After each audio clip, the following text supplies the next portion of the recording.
Okay. So sorry. Yep, I can hear you now. Hi, Michelle. Can you hear me now? Yes, very well. Okay, my name is Xing Ping, but I don't know. I think I just logged in using my computer, so it came out with the name mix. So I also don't know how to change that. So I'm actually from PAC Glenmarie campus. I am teaching ACCA Advanced Taxation. Yeah. Right, cool. Thank you very much. Hey, can we have another one? Come on, don't be shy.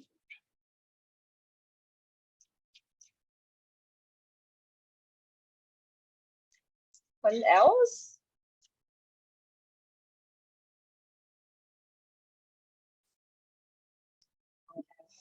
Agnes next on my list. Agnes? Nope, Agnes went away already.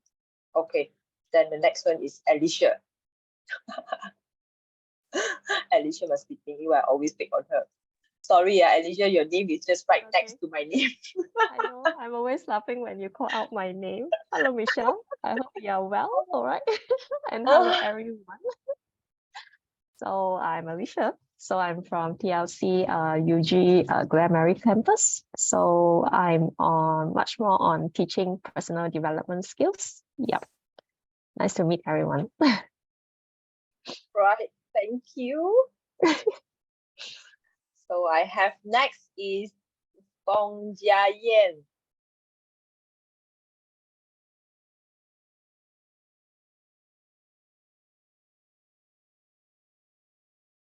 Hi, Jia Yan. Okay, I see you're unmuted. Say something. Hello, I can see you now. I can't hear you. Can anyone hear her? No. Michelle. Yep. Mm-hmm. Yeah, she's with me, okay, at TLC, but I think there's something wrong with her computer audio. Yeah. Oh, okay. All right. So she's in your same department. Yeah, she's in charge of early childhood. She just joined us in January. Yeah. Okay, right. I'll hope to meet you in person soon one day, Jia Yan.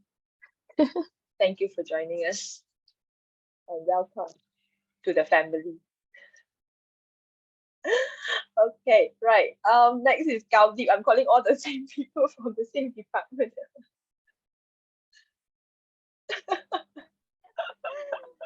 No, next time we should just stand behind of Alicia. No introduction. Exactly. All right. How are you, Michelle? Morning. Hi, good morning. Yeah. So you want to tell us a little bit about yourself? Okay. My name is Galdeep Kaur and I am based in TLC in UG, and I am currently teaching School of Engineering. I'm teaching statistics, and I'm also teaching engineering maths 1. But this semester I'm teaching statistics, so I'm basically a maths lecturer. Yep. Right. Thank you.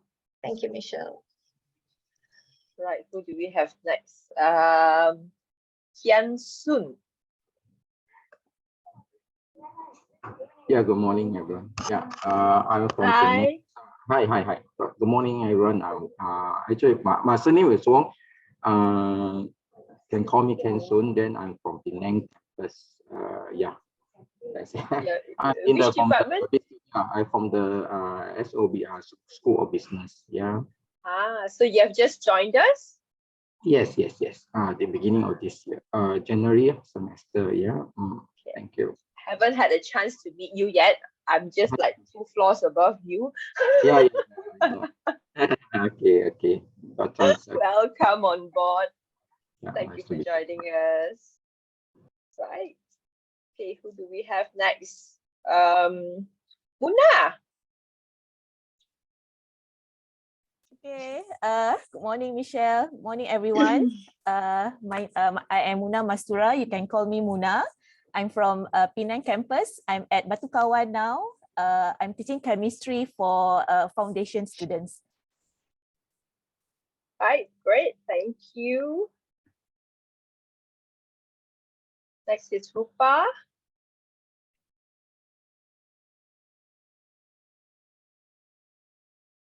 Hi, good morning. Can't Hello, on my Rupa. video. Yeah, Oh, okay. wait, It's I'm all right. trying. Okay, my name is Rupa Devi. I'm from the School of Business, Glen Mary campus. I've been with KDU for the past 6 years, since 2017. Yes, so I teach mainly economics and maths related subjects. Okay, right, great. Nice meeting all of you all. Thank you, Rupa. Okay. Next is Xiaoling.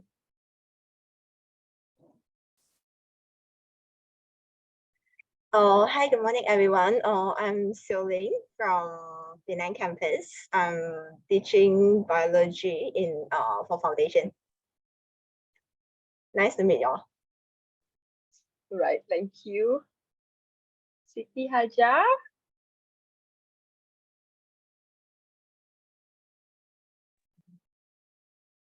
Hi, good morning. Can you hear me? Hello.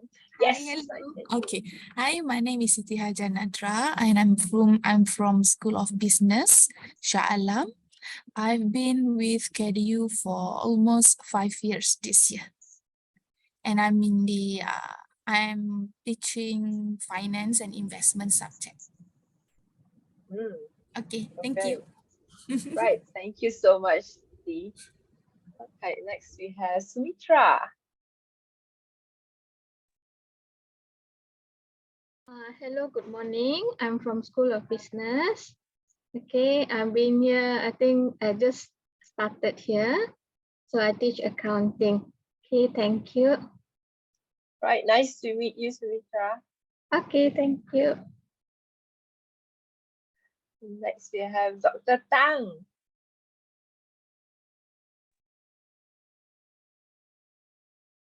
Hello, everyone. Can see me?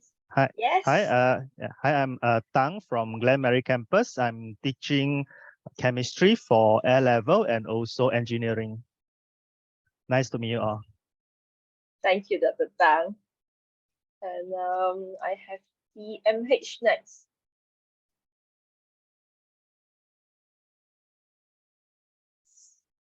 TMH.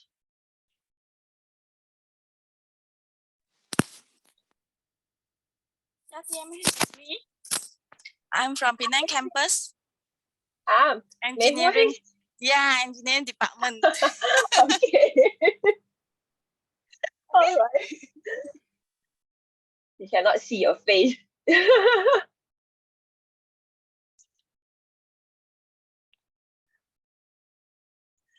So Mei Hui, how long have you been teaching here? Working here for 15 years already. So still in Okay. engineering, teaching mathematics. Okay, thank you very much. And I think last one we have Valen. Hi everyone, Valen here. Sorry, my cam is not working. Something wrong with it. I'm from SCCA Communication Department in Glen Mary. I'm teaching photocom and some of the marketing and management subjects. Yeah, been here since 2008. That's very long, right? Thank you very much, Valen. And I think I have Agnes here. Agnes, can you hear me? Hello. Hi, Can you hear me? Agnes. Hi, everyone. Hi. I'm Agnes from SOSS Glen Mary School of Social Science. What courses are you teaching? I'm teaching sociology for A levels. Okay, cool. Thank Right. you very much, Agnes. Thank you. Thank you. Okay, great. So do you know what you are expecting from today's session? All of you, do you know what today's session is all about? Anyone?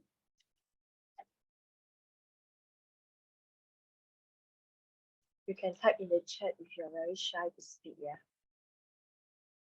All right. Engaging video, okay. All right.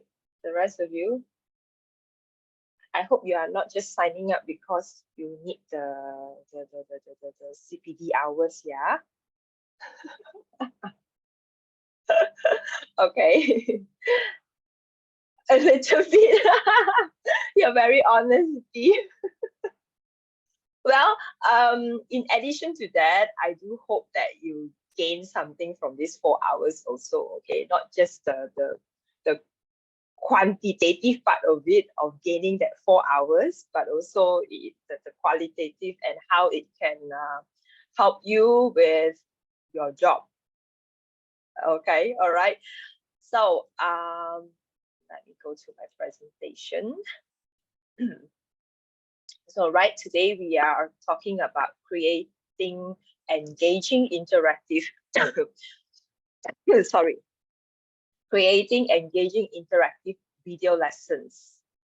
Okay, so before we go further, I just want to go through what are the expected learning outcomes for today, just to ensure that, well, you know that this is where you want to go, your destination, and I hope that you will reach there together with me at the end of today's session. So the first one is, I hope at the end of the session, you'll be able to describe the elements of an engaging video, because that's one of the main things that we are looking at. Videos, there are many types of videos. Similarly, like movies, there's so many types of movies, and I'm sure you've been to cinema and watched a movie and probably came out feeling like, I don't know what happened, or maybe in the midst of the movie you fell asleep, or maybe you came out and felt so inspired or felt so good after the movie. Okay, so similarly, when we use videos in our classroom, we want a video that is used in a positive, meaningful way, that it helps you to achieve your expected learning outcomes.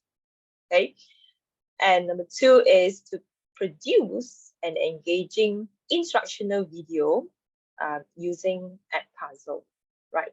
So that means at the end of this session, you will need to come up with a video of your own, at least one. So this is the lineup of the items that I will, or rather the subtopics that I will be talking about. Yeah, we will take a break at about 10:45, and hopefully by 12:45 we can do the closing and we'll end at 1 o'clock. Sounds good? Okay. Right. Before we start, I'd like you to scan this QR code here and answer the questions. I can also put the link here in the chat so that you can just click directly to it, yeah.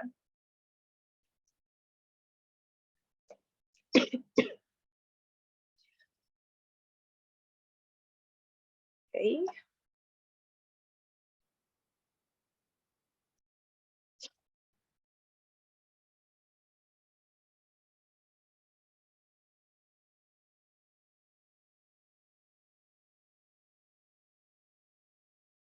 So there will be 2 questions that you need to answer. What you see is the first question.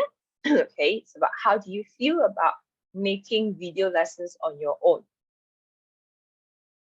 Okay, so I see some responses already. Right, cool.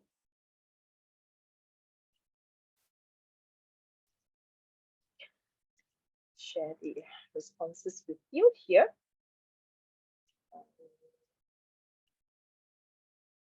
Okay, I have like equal amount of people feeling stressed and feeling excited.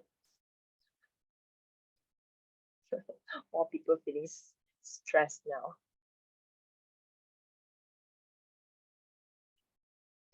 Equal amount. Okay, more responses. Should have another 4 more.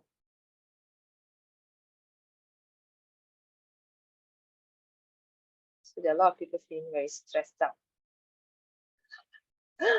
Well, I hope after today's session, you don't feel so bad. And I hope to see more people feeling excited than stressed. Yeah. Okay, let's look at the next question. Oh, sorry, yeah, I think I started the, just let me go back. I accidentally clicked on the wrong one.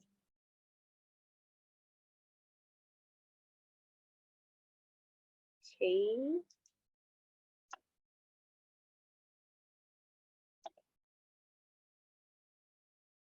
Can you see the question? The question should show you what is your biggest challenge when it comes to making a video lesson?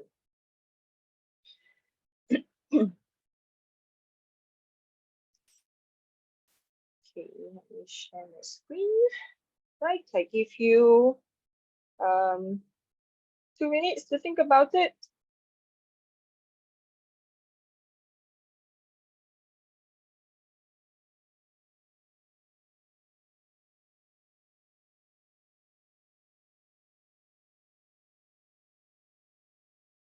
Especially for those who say you're stressed. What is your biggest challenge? Okay, I see creativity, required skills. Okay, all right.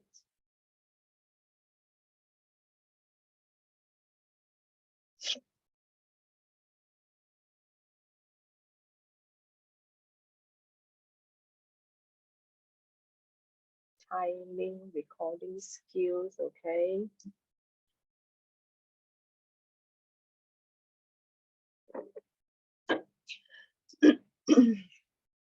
What platform to use, okay.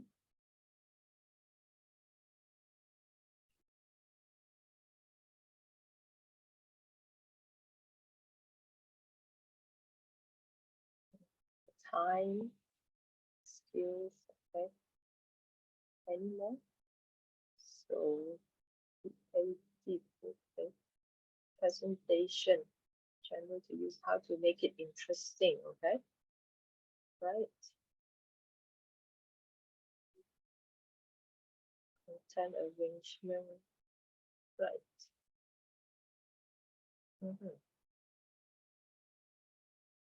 Disturbance.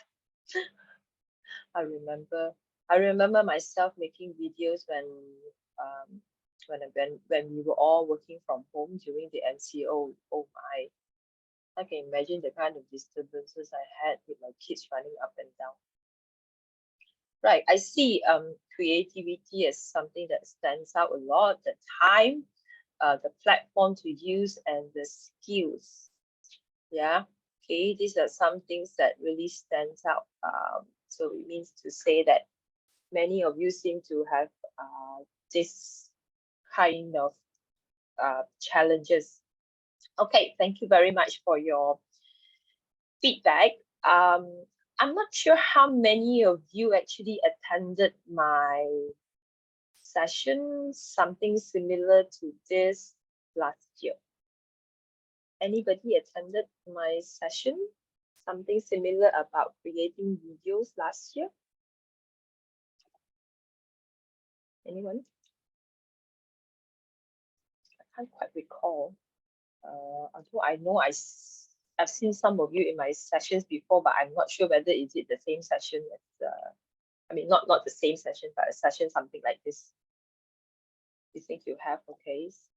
Same thing, right?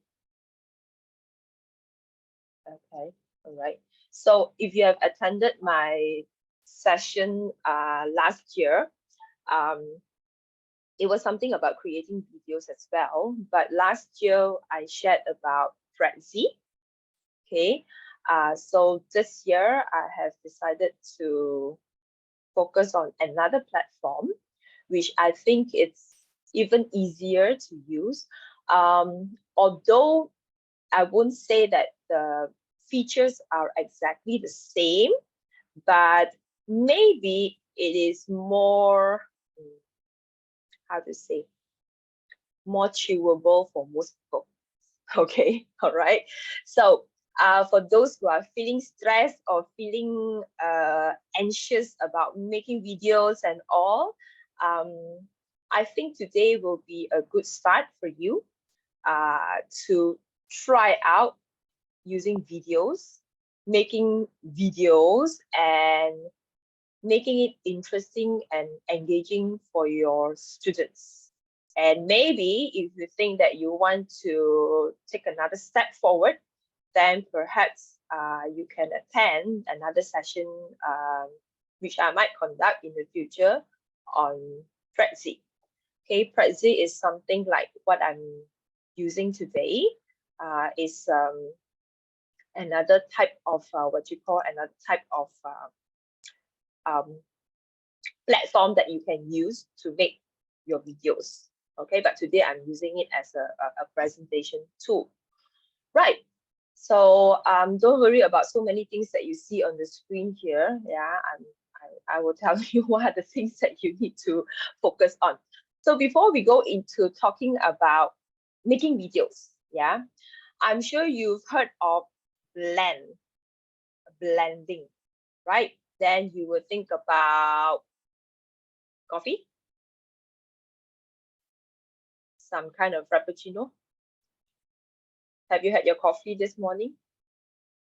I'm sorry for those who are having your pasta. I hope you had a good morning with your your sahur, yeah. Okay, but blending, as what you have seen there, whenever we talk about blend, is practically about mixing things together. And I'm quite sure that many of you here have somehow or rather tried blending before. Maybe you don't know that you are blending, okay, but in fact you have been, all right, but it's just to how much how many percent of your course or your lesson that is being blended. I think some of you might have heard from your PL or your head that you need to have at least 30% of blended content in your course. Yeah, so perhaps that's the reason why you are here to learn a little bit more, because when we talk about blending these days, a lot of times the use of videos comes into play when it comes to a course that we talk about blending. So with this current day, you know, in terms of the technology and advancement in education, blending is something that is really not new anymore. In fact, blending is considered the new norm, especially after the pandemic. Okay, so it's the new way of learning and new way of teaching, and this will be the way forward for all of us. So that's why it's really important for us to understand what are the important things that we need to take note when it comes to blended learning. So like I mentioned, when it comes to blended learning, one of the things that people always talk about is using videos. So how do we make videos something that is good in our lessons, or rather engaging for our students? Right, so take a look at this picture here. Okay, what do you think of this picture? What is your opinion? What do you see? Or if you were to write a caption for this picture here, what would you say? You can type it in the chat, or you can turn on your mic and tell me about it, or share with everyone.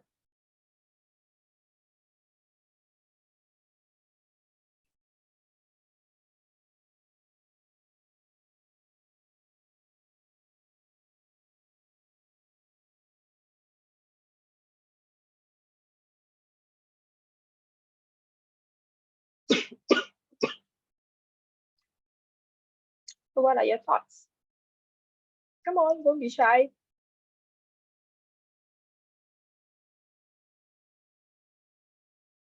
Anybody wants to turn on your mic and say something? What do you see? Flexibility versus rigid, okay? Difference between stress and relax. Left couple very serious, like no interaction. Right couple very friendly and have good interaction. Happy and unhappy couples. Old age crisis. Old age crisis, okay. But it seems like, you know, just from one picture here, you can tell me something, yeah? Flexibility versus rigid, like what is flexibility, what is rigid, yeah? And then you have stress and relax, and there's the couple that is very serious, no interaction. Another one, very friendly, good interaction, happy, unhappy couples, right? Old age crisis, all these things seems to like, you can tell me some story behind it. Do you think there is a story behind this happy and unhappy couples?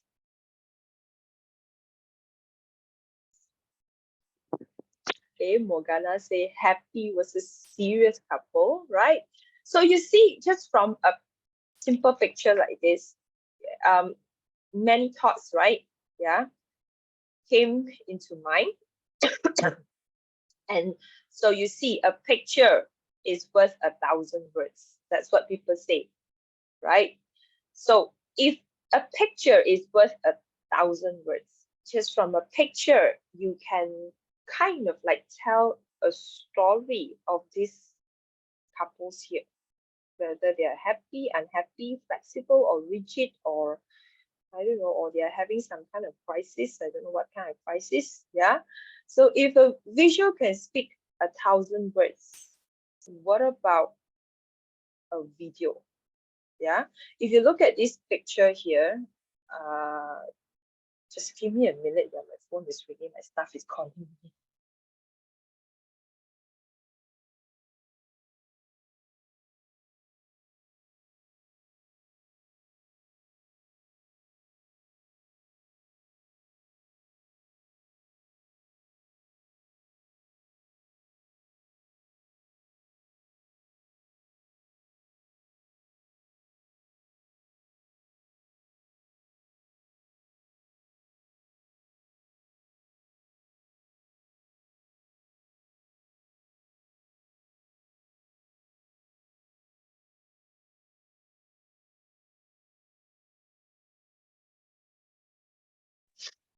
Okay, so sorry about it. All right, I'm back. So so if a visual can speak 1,000 words, right? What can a video tell? So I want you to look at another picture here. What can this picture tell you? Do you think there is a story behind it?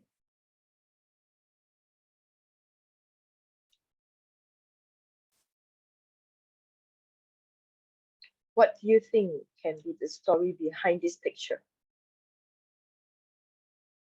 Anybody?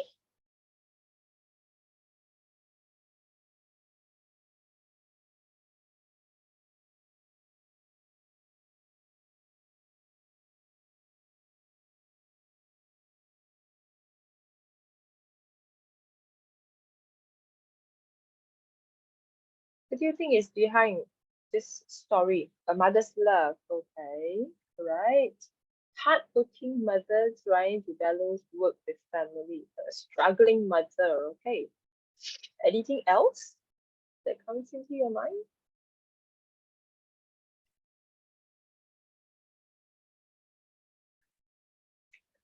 Difficulty in surviving. The mother sending delivery while taking care of kids, right? So what is seen here is like the mother is really trying to balance between taking care of the kids and also trying to find a living, right? Yeah. And juggling between these two, of course, is a very challenging thing. But that's what you see in the picture. But do you think it's the true story? Do you think it's a true story? Do you think what you are seeing here and what you're describing here is something that is true?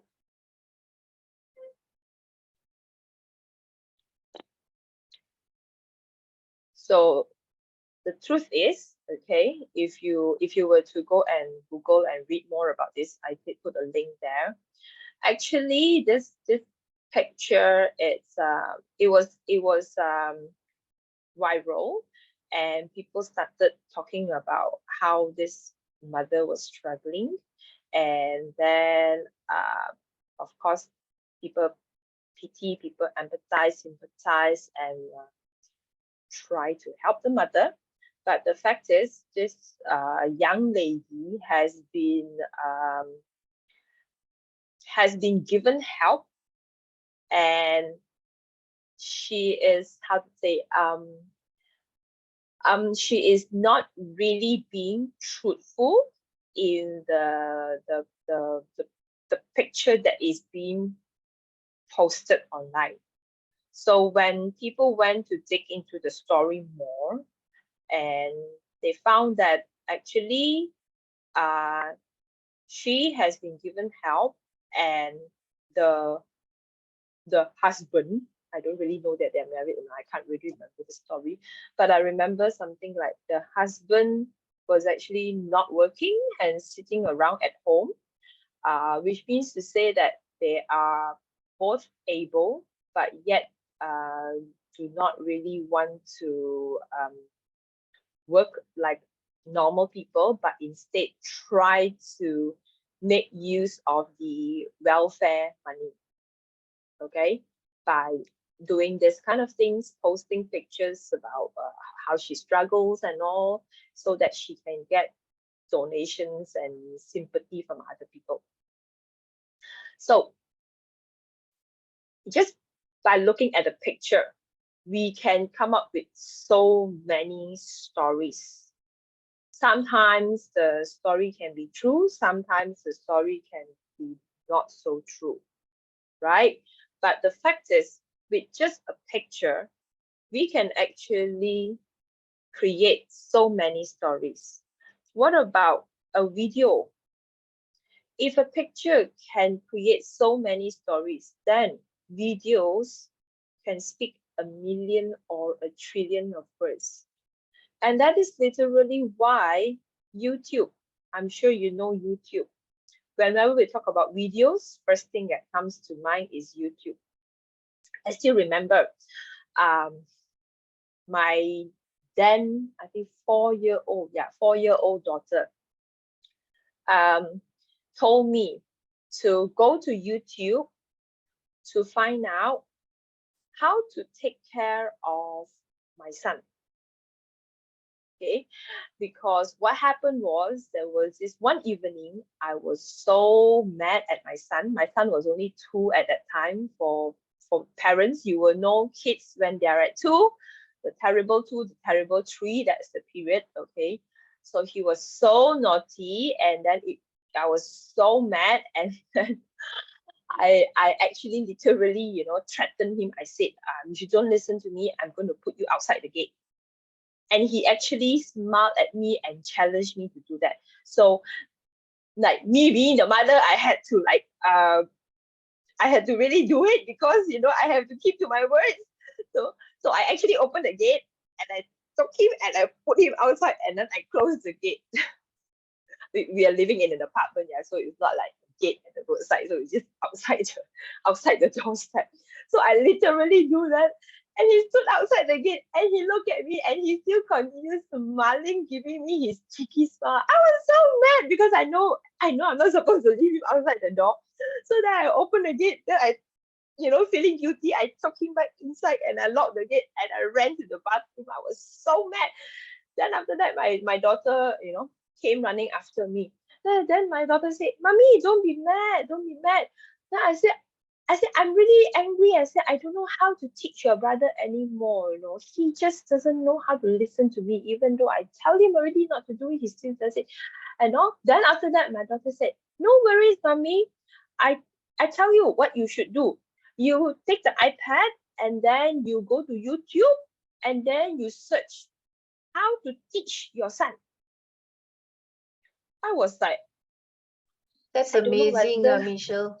Amazing. Yeah, amazing. I mean, she was only 4 years old, and I was like, a moment of feeling so angry and so mad inside, and another moment is like looking at her. I'm like, I don't know whether to laugh or to cry.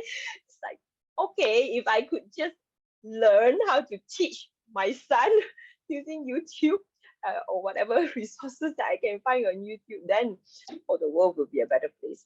But that's how this generation is like.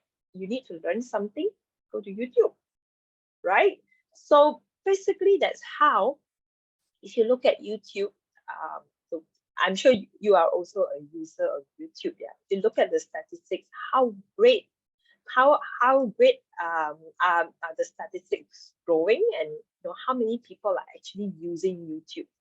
So this is excuse me, this is the latest one for 2023.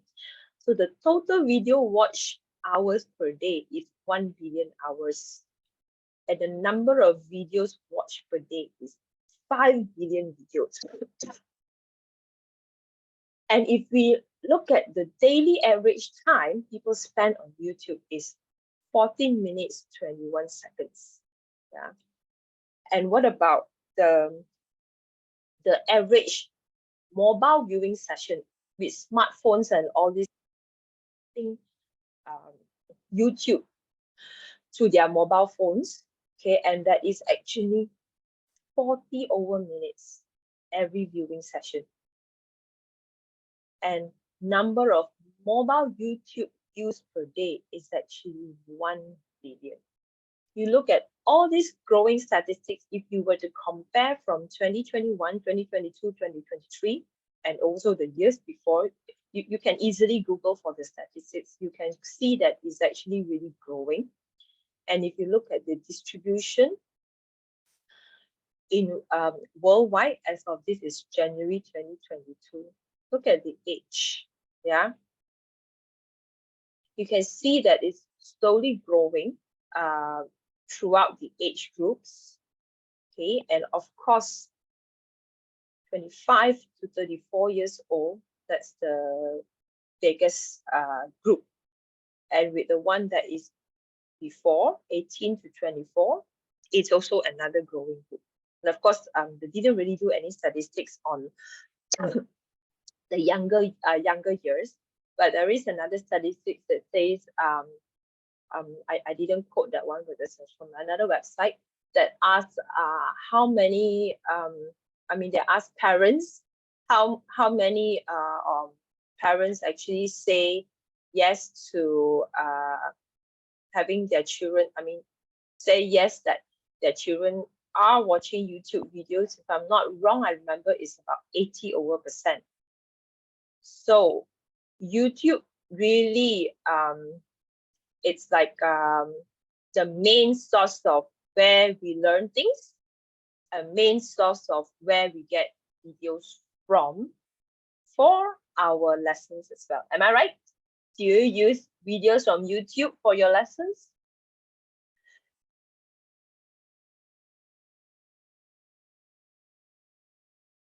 I should be seeing a lot of yes, right? Yes, TED Talk as well, that's right, okay, right. So that's actually the main thing that we go to whenever we look for videos, YouTube. So what we are actually interested in today is more on educational videos, or rather instructional videos, or another word, I call it the video lessons that we want to give to our students. But before we go on to making this kind of videos, what exactly is instructional video? Okay, what are video lessons? Video lessons or instructional videos are videos that demonstrate a process. It transfers knowledge, explains the concept, or show someone how to do something. So it's not videos that are for entertainment, okay? Not those funny kind of, I don't know. I know nowadays a lot of kids that my kids especially, they like to watch all those views. I don't know what is it about also sometimes, yeah. It's like mainly just for entertainment. But there are a lot of good videos as well, which are for the purpose of learning. And I believe all of you here go to YouTube to find these kinds of videos. So typically when we talk about instructional videos, they fall into these three large groups, okay? There is the screencast type. I guess some of you have used it quite a lot, especially during the time when we teach fully online. There are also the explainer videos where it uses some kind of animation. There are plenty of animation tools around. You might have made some of this yourself. And there is also the live demo ones for science teachers, especially science lecturers. You might be doing some kind of experiment in the lab, doing some demo, or maybe some engineering lectures as well. And I didn't hear from anybody who's from hospitality and culinary arts today. Yeah, I don't remember hearing anyone from culinary arts and hospitality, but these are usually the videos used by these disciplines where they do some kind of demo to show their students how a process happens or how to do something. But in other disciplines also, there are also live demos, and sometimes it's using the green screen technique. Okay, so I'm just going to show you some in case if you don't really know what they are. Okay, so this is a screencast type where you actually have your web page or your slides, and then you kind of like write something on top of it and you scribble and then you explain at the same time. Do you use this type of videos, or have you used them before? Those who teach mathematics, I think you might have used this before, right?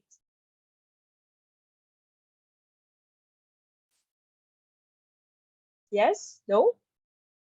Anybody use the screencast type? There are many tools that you can use to record this type of videos. Yeah, you have Camtasia, screencast. Yes, Dr. Tan says to explain how to do calculation. That's right, especially for mathematics, right? You need to teach them how to calculate something. It's best to do this kind of like a screencast where you can actually just write and show them what is it and all. Okay, it's almost typically like teaching in a normal classroom with your whiteboard. Yeah, so some might be using an online whiteboard as well. Then the next type is actually animation, right? So this one is where you can find many of this sort of videos on YouTube, but you can also make this type of videos on your own. Has anybody tried this before? These are typically called explainer videos. Anybody tried making animation videos to explain a concept or anything?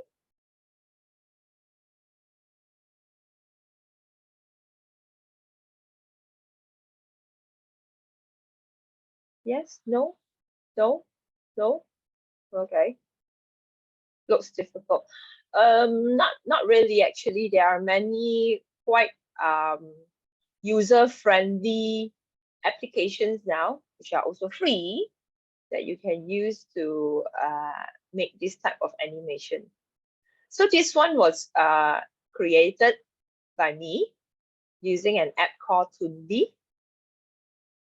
Okay, I'm not sure. Can you hear the audio? I hear anything actually. Do you hear? Oh, you hear it. Okay, right. No audio. No, cannot. It's okay. No worries about it. I just wanted to show you this. Yeah. the picture. Okay, then the third type is where I said is the live demo type, where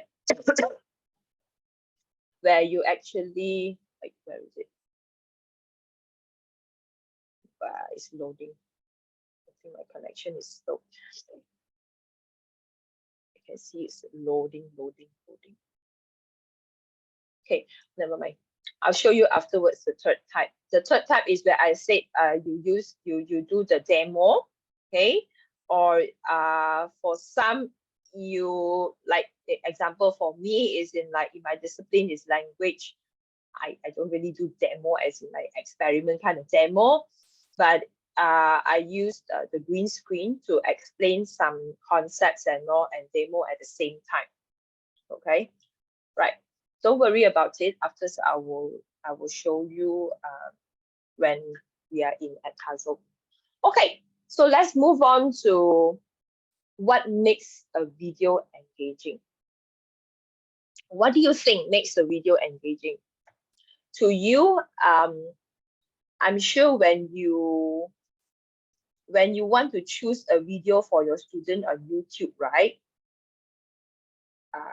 I'm sure you will choose something that is interesting. Okay, so how do you decide if the video is interesting to you? Or how do you decide if you think that the video is suitable for your students, or you think that your students will enjoy watching it?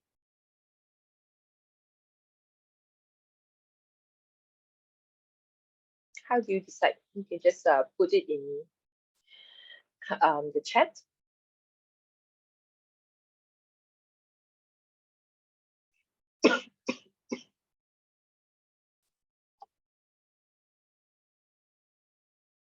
Not too long, okay, right. There a specific duration that you will look for?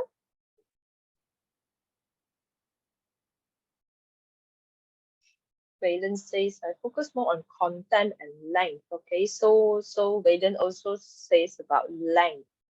So short, long. Agnes also current topic, short and informative. Okay, lots of people say short. I'm just guessing that Valen also says that it should be short. Yeah. Okay, related to current. Okay, it has to be current topic. Usually we do that provide simple explanation, easy to understand. Okay, selling also say related to the topics, not too long also.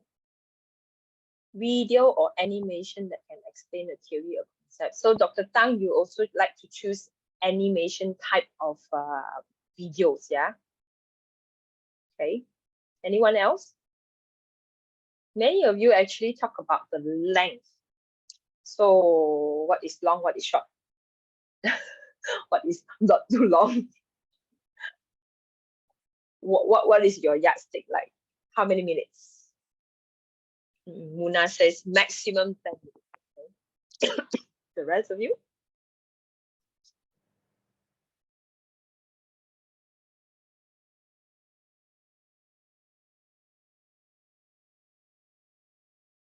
Okay, Mihuri says 2 to 3 minutes, not more than 10 minutes selling. Okay, Agnes 5, Morgana less than 10. Okay. Okay, so it seems like 3 to 5, 5, 10, around there. Well, according to research, they say that best is less than 6 minutes. Okay, the recommended duration is actually maximum 3. After that, the attention group will go down. All right, okay. Best is to keep to 3 if you can. 2 is probably the best, but maximum is to 3.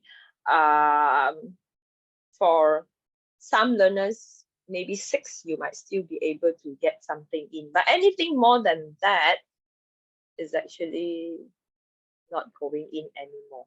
Yeah, okay.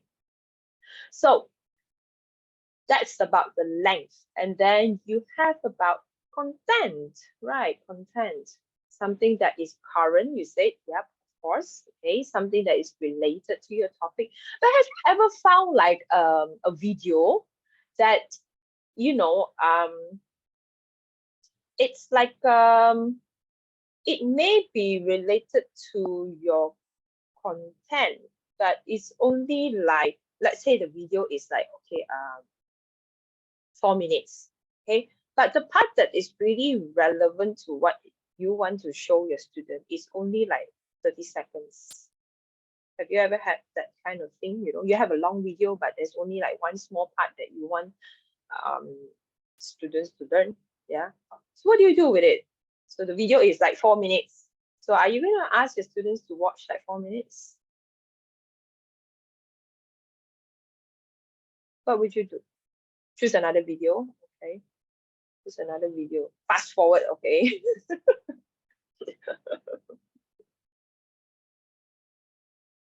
Okay. Any other methods? Find another relevant video. Okay. So sometimes getting the right video can be quite time consuming, right? You have to find one that is relevant to your topic. You have to find one that has got the suitable length, right? And of course, you want to find one that has got, I would say, usually it also depends on the presenter, the person who is either there is a person or there is a narration that sounds enthusiastic, right? You don't want a speaker who is you know, yeah, then it's very boring. Right, Mei Hui says include some quizzes. So Mei Hui, how do you include the quizzes? What do you do with the video to include some quizzes?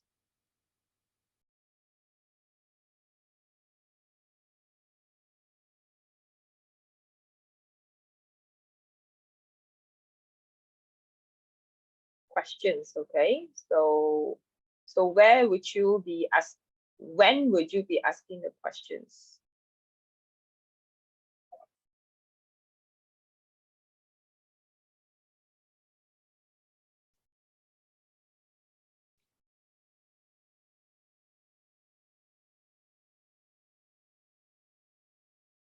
In the middle of the video. Okay. So assuming that you are you using it online or are you using it in the class? So you're gonna pause the video to ask the question.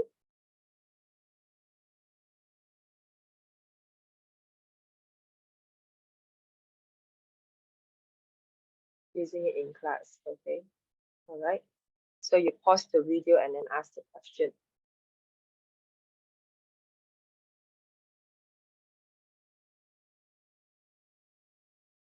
So when you do that in class, maybe do you get responses from your students? Are they hesitant to answer?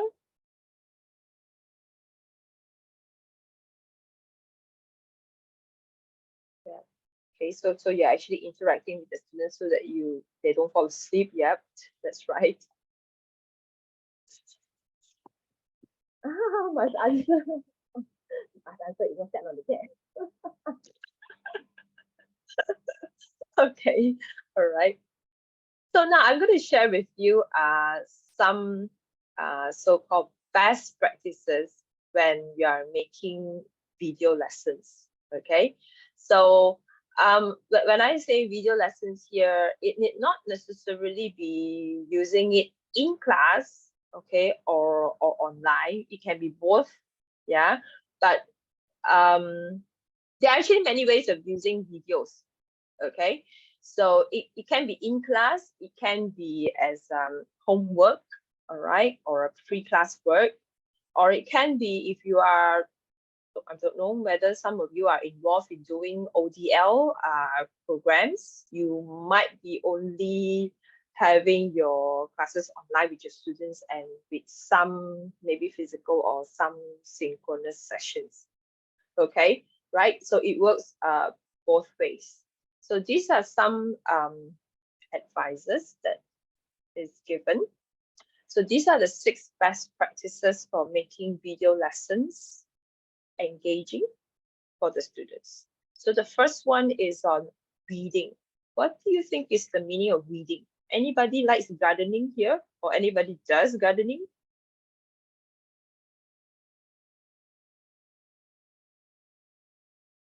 Anybody here into gardening?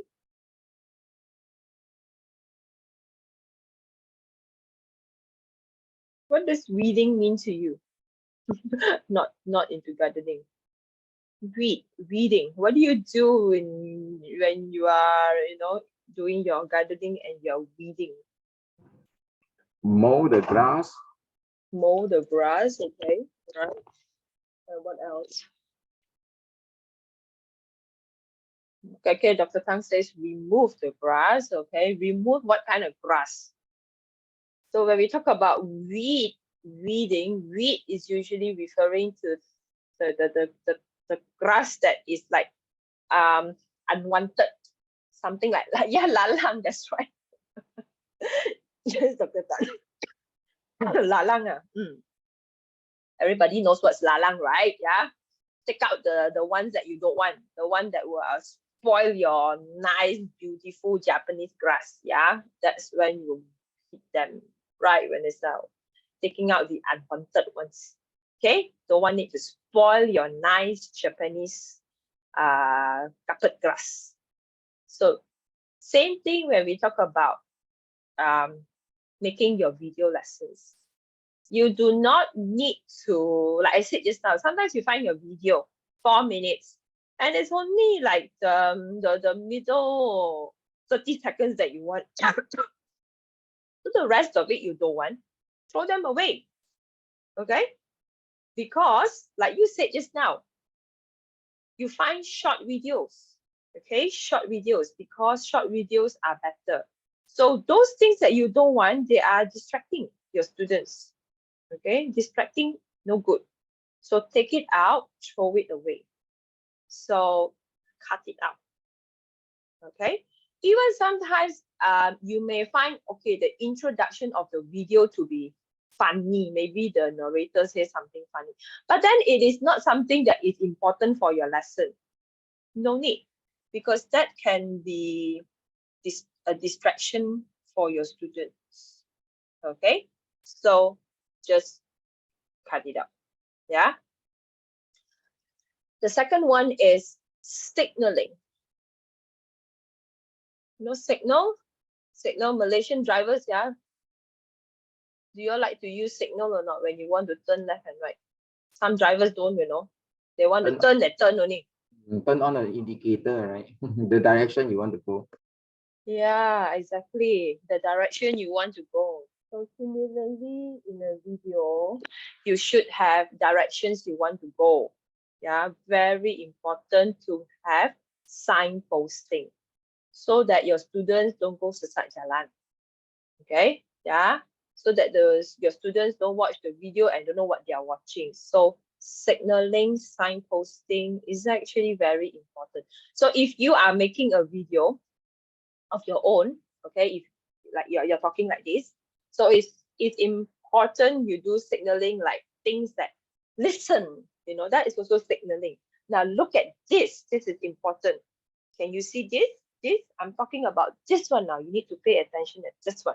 So these are also signaling, the gestures that you make. It's just the same as when we're teaching in class, right? You point to the whiteboard or you point to the slides, and those are all important signalings. Okay, but sometimes there are some videos, because you are not inside the video, right? You find YouTube video, you are not inside the video. It's difficult for you to go and point, how to point, yeah? What do you do? So you need to insert it somewhere to show your student that, hey, pay attention to this part, okay? This part is important. Listen, and maybe, I don't know, you need to write down or what. Okay, so those are called signaling and signposting. Okay, what about the next one? Segmenting. So it's almost similar to the earlier thing that we talked about on duration of your duration of your video. Okay, sometimes if your video is too long, you can actually segment it, chunk it. Sometimes maybe the 10 minutes video, it's actually very good, very good explanation. But like I was telling you, research has shown that 10 minutes is too long for the students. But you think that 10 minutes video is so good, you want to use it. So what do? You cut it down and segment it. You know, in some YouTube videos now, they have that segments, right? Yeah, did you notice that there are some YouTube videos that have that segment cut up already? Yeah, you can also use that kind of segmenting to help you. But then when you want to give the video to your students to watch, you need to tell your students where is the segment. So you need to decide for your students. So at the end of the day, we are the learning designers. We help them to facilitate their learning. So we want to make the content easy for them to understand, to absorb, so that they can learn. So as facilitators, we need to segment the videos into chunks, into so-called bite size, so that they can absorb what they need to absorb in each section, right? Okay, so which means we need to pause in between. And when we pause, we might probably put some questions in between, like what you have suggested just now. You pause the video, right? Maybe say she pauses the video in the middle and she asks questions. So that is like what we call as segmenting the video. Okay, then the next one is generative activities. So you want the students, as they watch the video. Now, watching the video, right, can be quite a passive thing. Basically sitting there and like waiting for the thing to come into your head. Okay, sometimes that's when your student will fall asleep. Okay, so you want to create some kind of a generative activities so that students can actually be involved in the video, take part in whatever the video is doing. So let's say if your video is a live demo, then maybe you have to tell the student, okay, as I'm showing you this, you follow along. Okay, take this part A and put together with part B, and then you stir until it changes color. Okay, then maybe you have to pause the video and then ask them, what is the color of the liquid now? Write down the color of the liquid. So you need to make them involved in the video as they're watching it. Okay, not just sit there and hope that they are sponge and then just absorb, right?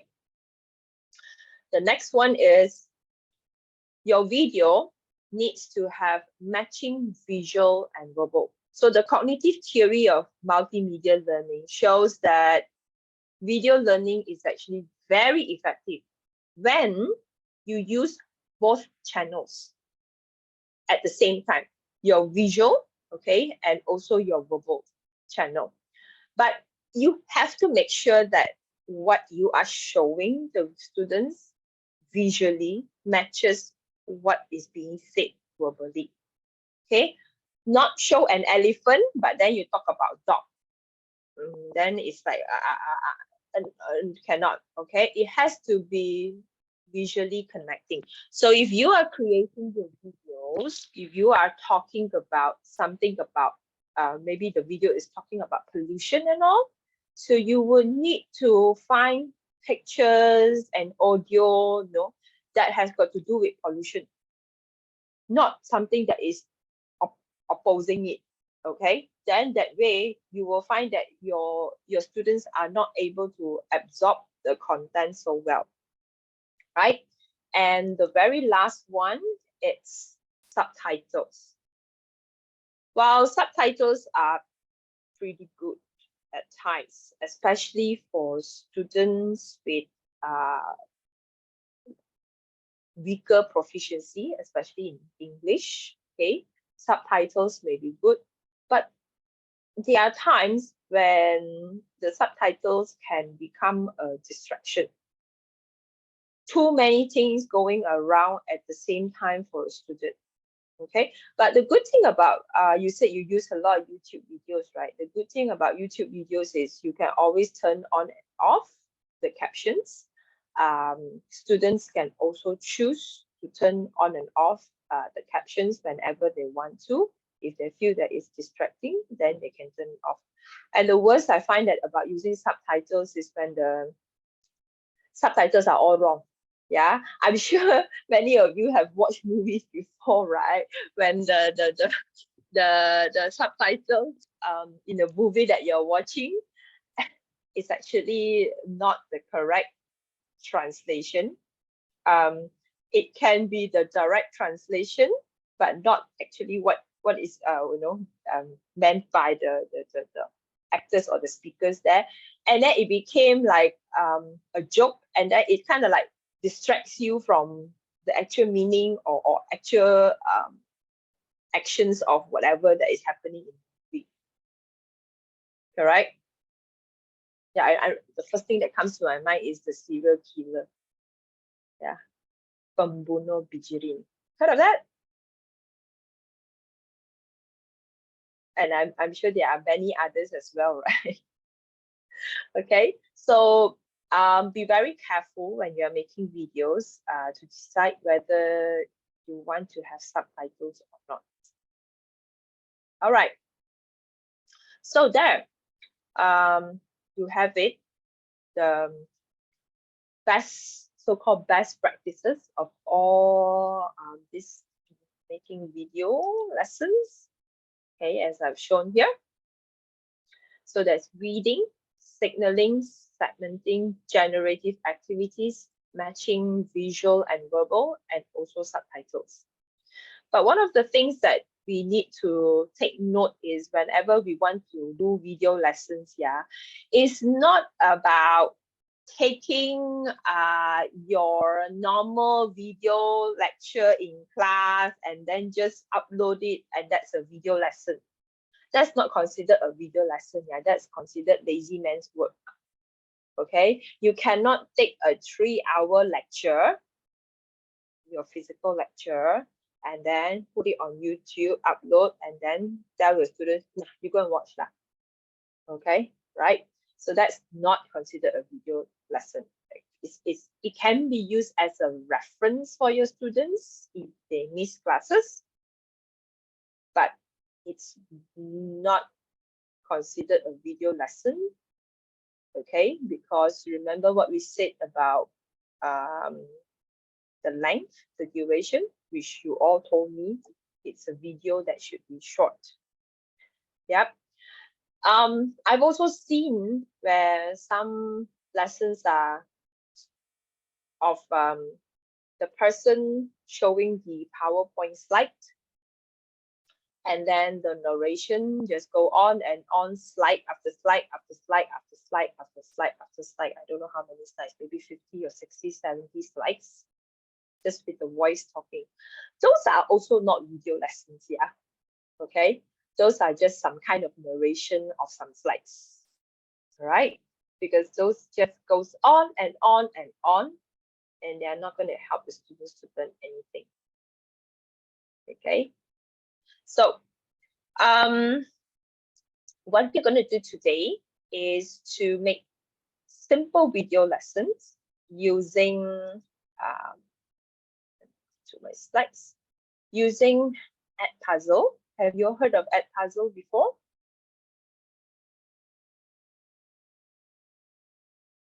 No? Okay.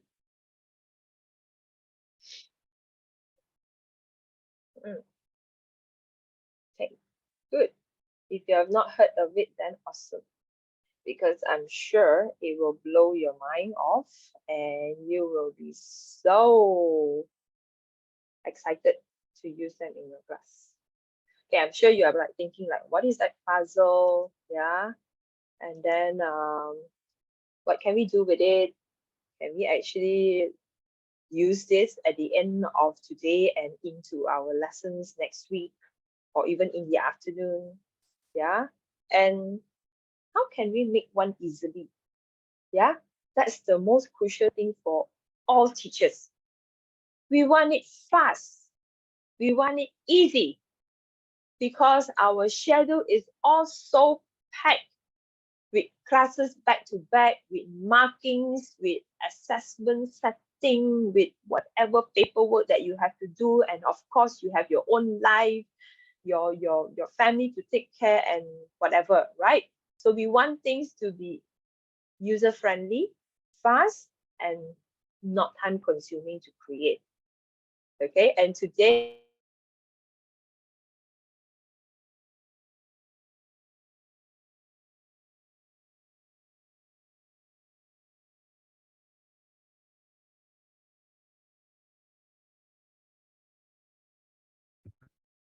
Michelle, no sound.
can you hear me now?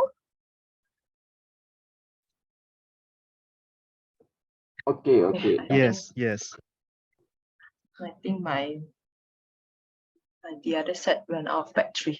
Okay, I'll use this one. Right. I'm so sorry.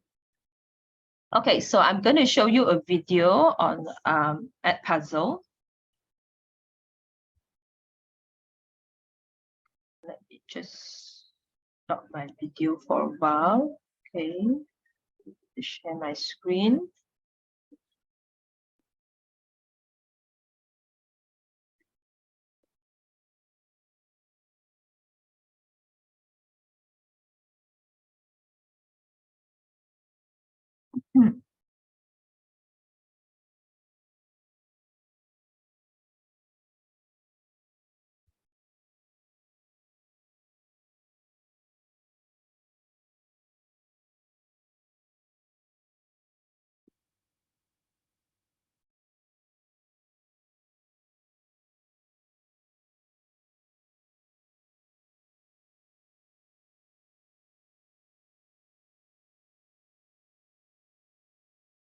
They're paying attention, or if they're actually learning.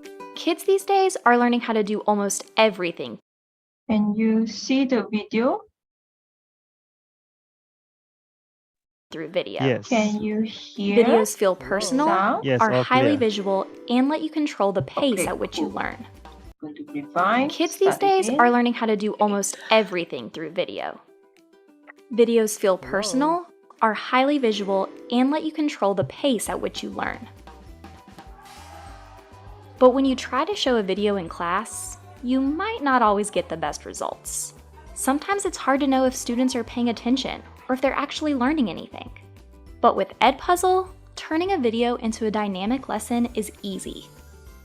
You can add questions anywhere in your video, so you can check comprehension and get students to engage in critical thinking. You may not always have time to find a video and add your own questions, but don't worry. The entire Edpuzzle community has got you covered. Scroll through our library of teacher-created content and get inspired by what other educators like you are doing in their own classrooms. Or choose from our standards-aligned Edpuzzle originals, instructional videos with built-in practice created with you and your students in mind. With the time you save, you can focus on other important things. Sometimes the video content you're looking for doesn't exist yet. So why not try making it yourself? Edpuzzle's screen recording tool lets you create the video that fits your students' needs. When you're done, you can edit the video and embed questions all in one go. Your students will appreciate seeing a familiar, friendly face as they learn. Once you're ready to assign your lesson, that's when the magic happens. You can hold students accountable for watching the entire video and monitor as they watch it at their own pace. Then, use Edpuzzle's real-time analytics to figure out who's ready to move on to the next lesson and who needs a little more help. That way, you can decide how to best use your time in the classroom. So, the next time you want to assign a video, let Edpuzzle be your guide. You'll be joining a network of educators who are changing the face of 21st century teaching, one video lesson at a time. Kids these days are learning how to do almost everything through video. Does it sound interesting to you?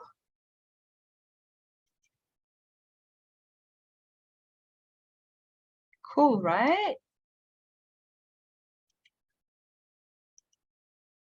So,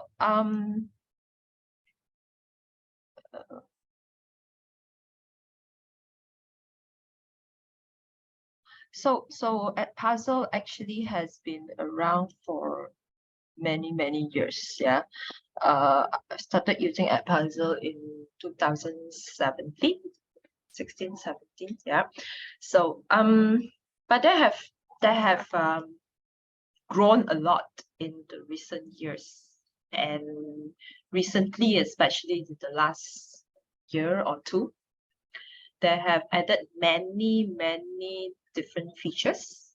They are still adding.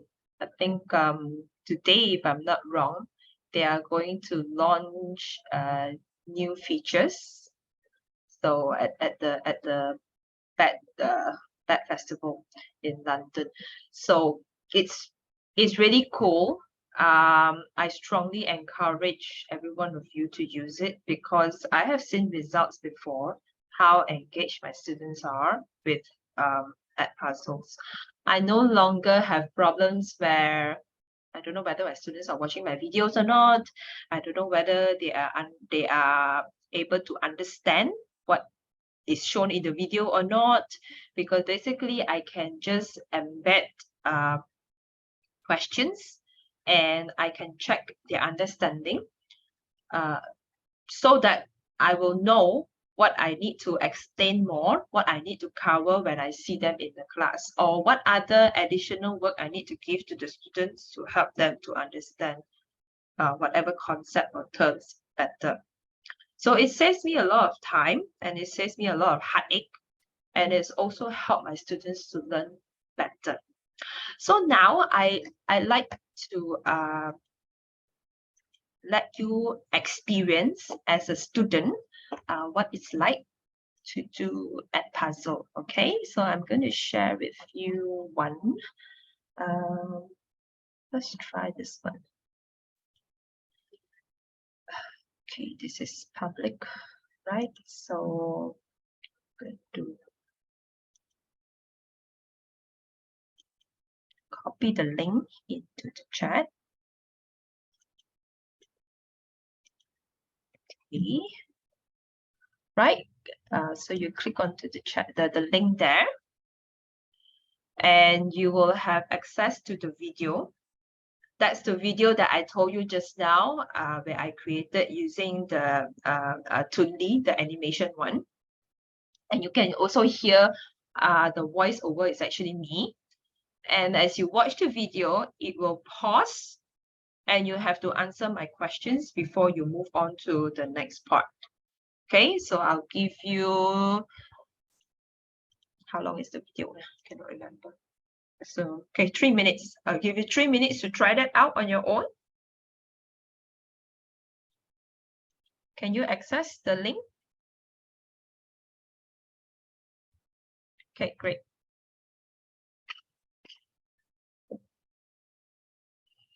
Okay, 3 minutes for you to try that out.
Okay, how is it? Did you manage to get all correct? That's actually a video I created for our online course, English for Nursing. Not yet done. Okay. No worries if you cannot finish, yeah. I just wanted you to just try it out and see, yeah. Okay. So you can see in the, I think in that one it's multiple choice questions, right? No, sorry, it's open-ended question. The other one is multiple choice. This is the open-ended one. Okay, so I'll let you try another one. Don't worry if you cannot finish, yeah, it doesn't matter. I just want you to just try only. If you want, you can save that link and then do it later also. Okay, you can actually save it so that you can use it as a reference. Yeah, so this is another one. This one has multiple choice questions. So just now the first one is open-ended question. So this is, sorry, this is open-ended and also multiple choice. A combination. This is the one that I wanted to show you earlier, where I said live demo videos, the 3 types of videos, the live demo type. This one is using the green screen at the back. I projected my slides, and with the green screen, I was able to, you know, point and explain to my students exactly what I want them to see. Okay, you can try this out also. I give you 3 minutes.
Great, Vanessa.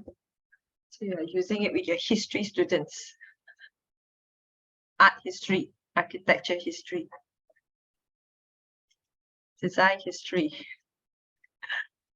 Okay, so the rest of you, okay? How do you find it? Do you think your students will be interested? Interested. I find another challenge. Do you think your students will be interested to do this kind of activities? Hi, Michelle. I won't hear. Yeah. So Hello. do you think you can make one?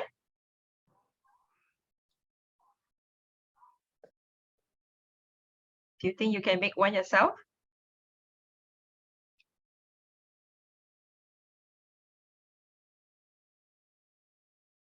Definitely can, yeah. Okay. Definitely you can make one. I can guarantee you at the end of this session, you can have one video that you can use in your next class. All right. Okay, so what I'm going to do in the next half of the session is actually to do a hands-on practical session with you. So I would like you to think about your lesson next week. Choose one particular lesson or one particular topic that you think you would like to get your students to try this. Okay, so that you can actually use the time now to create a video that will help you with your lesson next week. All right, so I'm going to start with helping you to set up the account. All right, okay. Now, the thing is this, yeah, a puzzle is actually free, okay. But the free account comes with only 20 videos, if I'm not wrong. However, if you were to recommend another person to try out a puzzle, and that person signs up for a puzzle, you will get 3 extra videos. So you get 23. So if another person signs up again using your code, then you get another 3. Okay, so I want you now, since there are like 19, no, minus me is 18. So since there are 18 of you now, I would like you to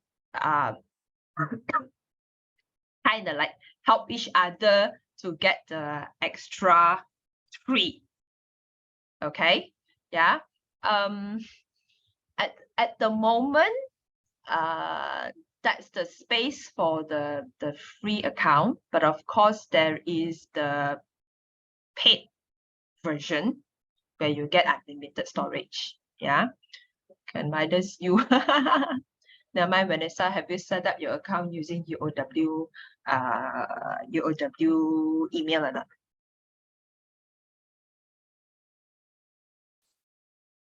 Have you?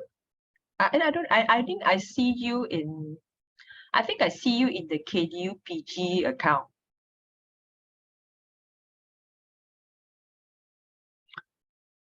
Yeah, so now you can sign up with UOW account. That's what I did yesterday. So I mean, I do it not to get the free one. Yeah, I did it just to test it out and see whether it's okay or not. I have my own account already, and my account is actually a pro account, which has got unlimited space. But I wanted to try it out and see whether if it's okay or not for you to sign up using the UOW and get at least 20 videos for you to start with. That's why I used the UOW account and I tried it out and it works. So now I have 2 accounts, one that is pro and one that is not. So what you need to do is to just go and Google Edpuzzle or go to edpuzzle.com. Okay, so okay, Vanessa, why don't I let you start first? can you set up your account first using your UOW email? You go to @puzzle.com and copy the link here.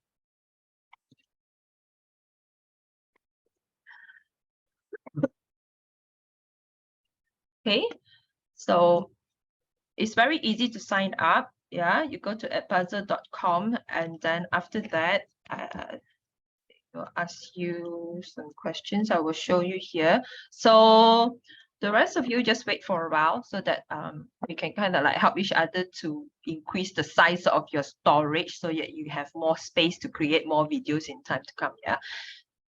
Let me open mine here.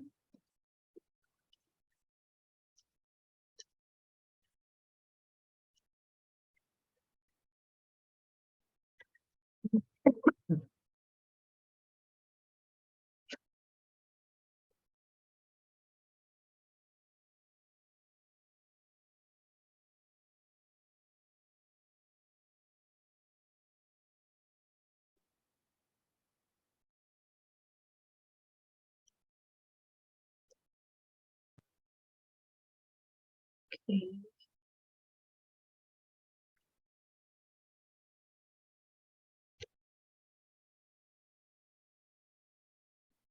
Right, so when you go to @puzzle, this is the sign up page. You click on the sign up button.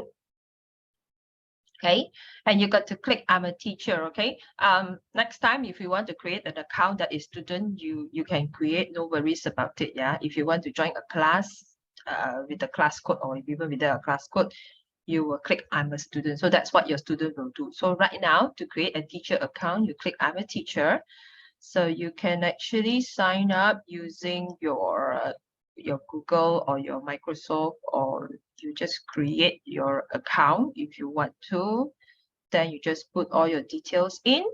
Okay, so so let's say if I were to give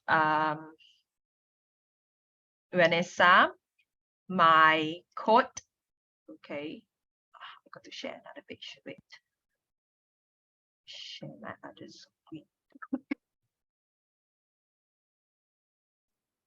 So this is my other account. So you will have to go to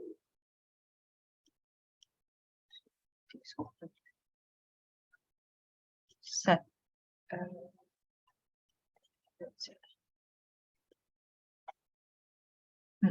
here. Okay, so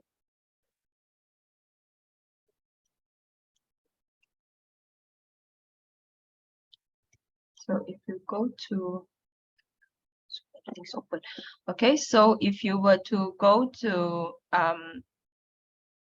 this part here, plan, then it tells you that you can get more storage space if you invite a teacher. So you click on invite a teacher.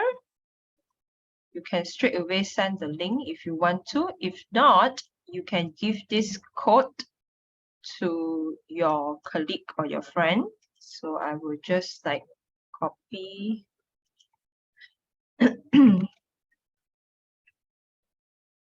Okay.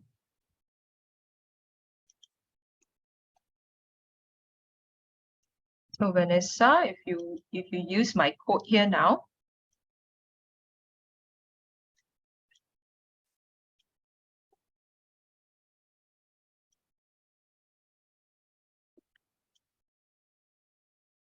have you managed to sign up, Vanessa, using the code here?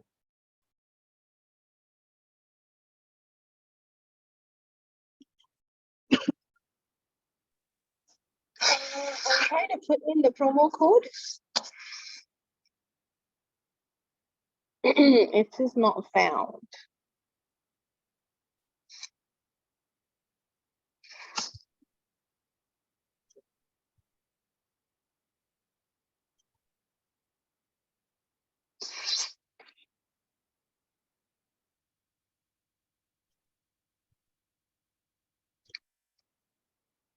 Not found.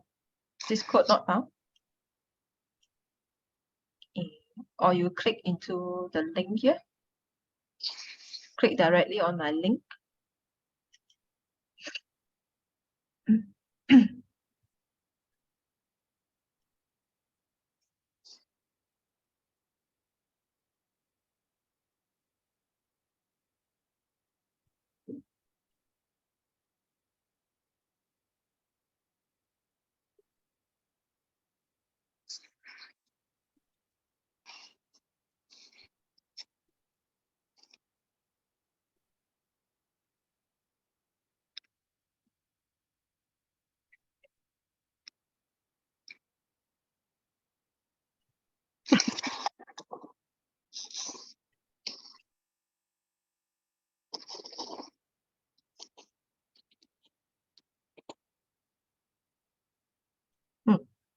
You already have an account.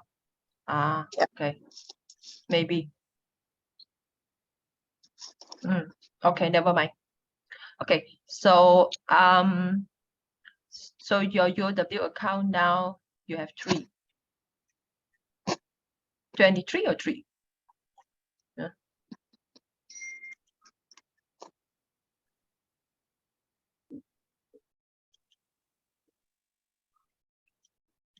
Okay, so, I see you here. Okay, because you have already signed up here. I thought I saw you in the. I thought I saw you. You signed up for all already. Okay. So Vanessa, why don't you share your code with someone else now so that you get additional 3? Can you find your code?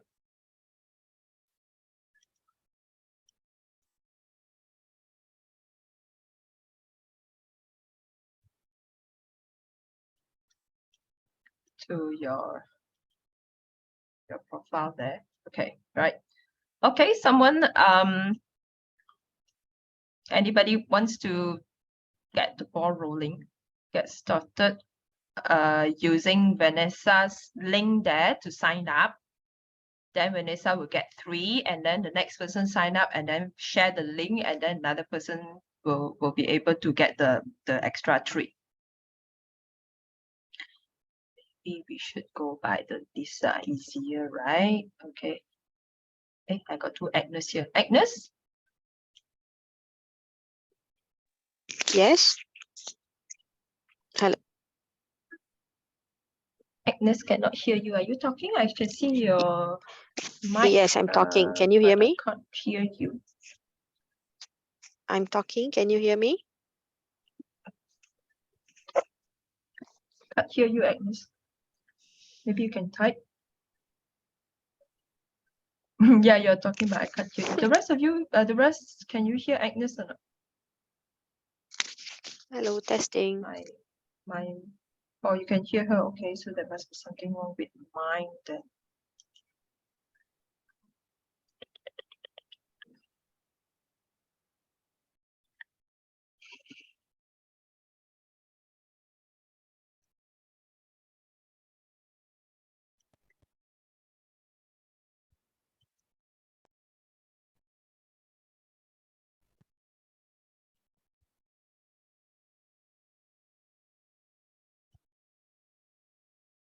Okay, Alicia.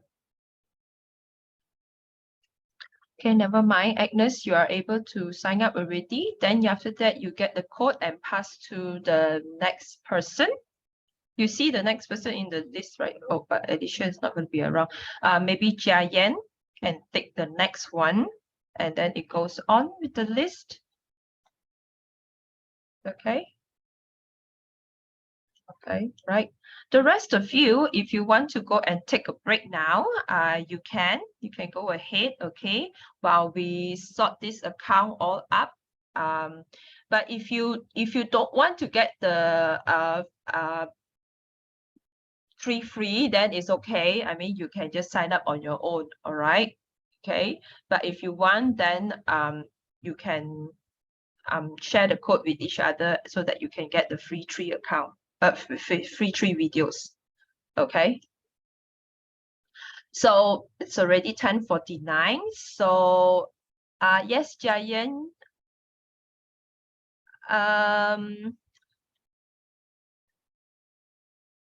Is Agnes able to share the code? If not, then you can take Vanessa's code. All right. Okay, so we will take a break. I mean, the rest who wants to take a break, we will come back at about 11:05. Then we will do the hands-on practice to create your own video. So if you want to stay on, you can also stay on to create the account, yeah? As you are taking a break and also waiting for your turn to create account, I'd like you to also think about the video that you like to make for your students for your lesson next week. Think about the topic that you'll be teaching next week and what kind of a video you'd like to make for your students. Okay? And we'll resume at 11:05.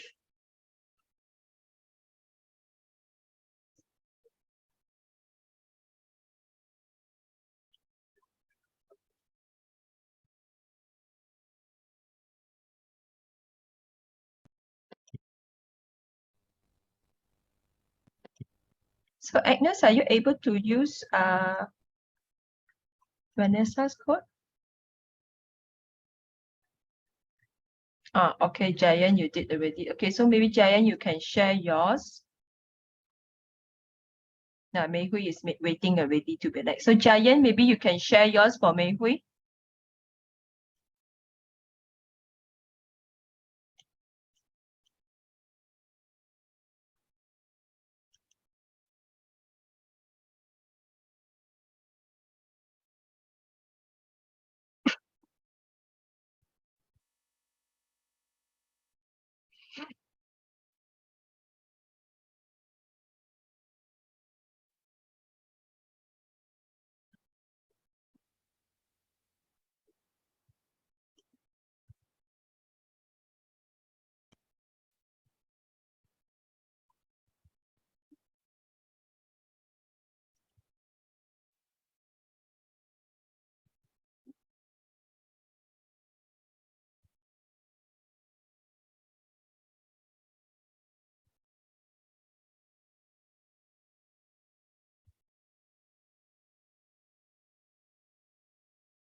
Can you find?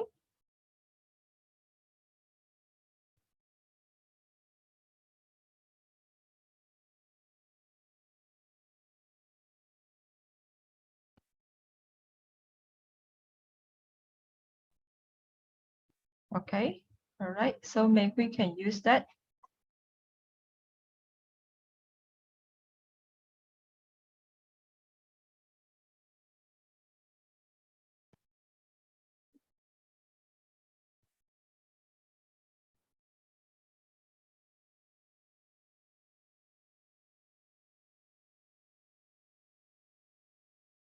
Yeah, you can just click on the link also. It should direct you to the sign up page. Unless you already signed up and then you are on that page already, then you put the referral code.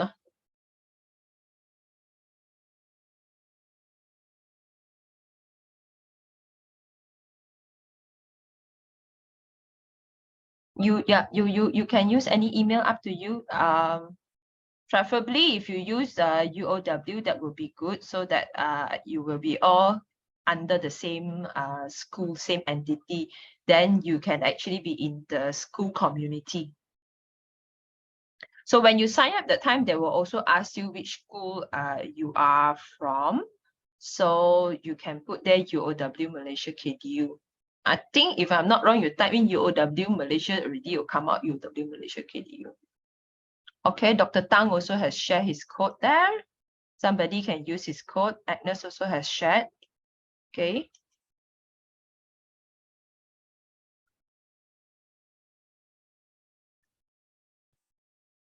All right.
You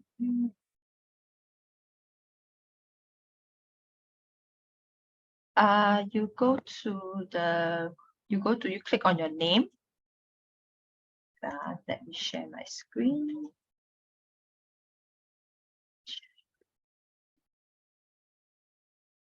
Okay.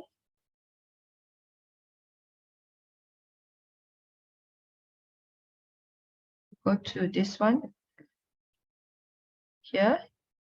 Click on your name here. Okay. Then after that, you go to settings. Sorry, not settings. Plan. Go to plan.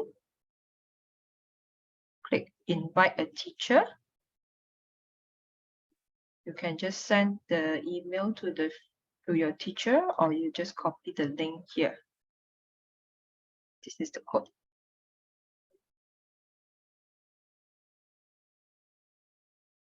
Okay, maybe.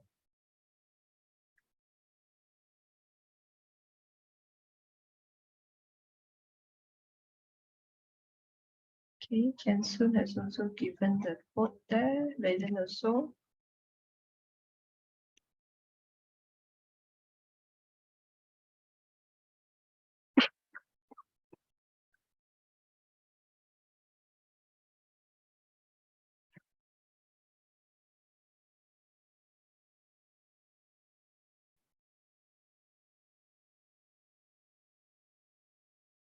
You don't have the code?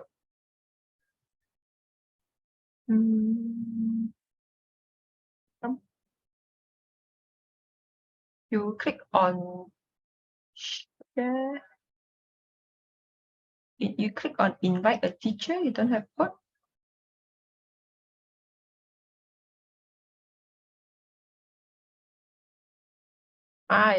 You haven't verified your account. Yes, you have to verify your account. Yep.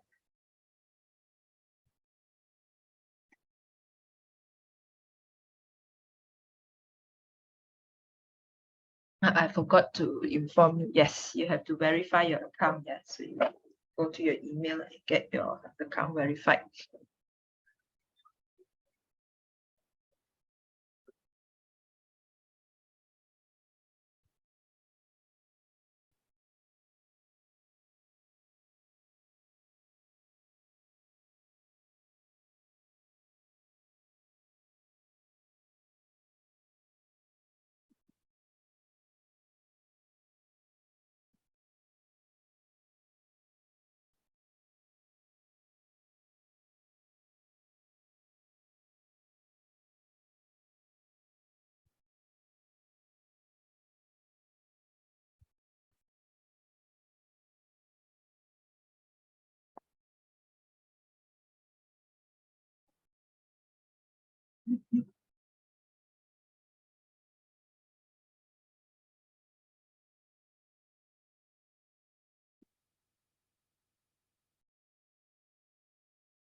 Okay. Have you all managed to get an account? Anyone still having any issues?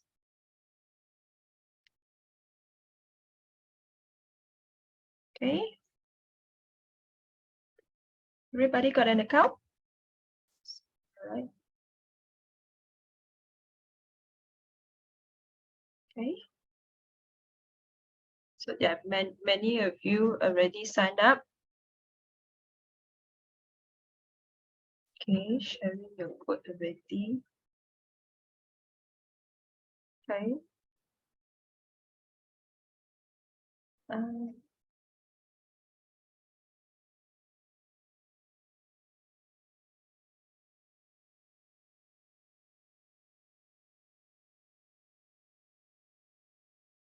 Anybody needs any help?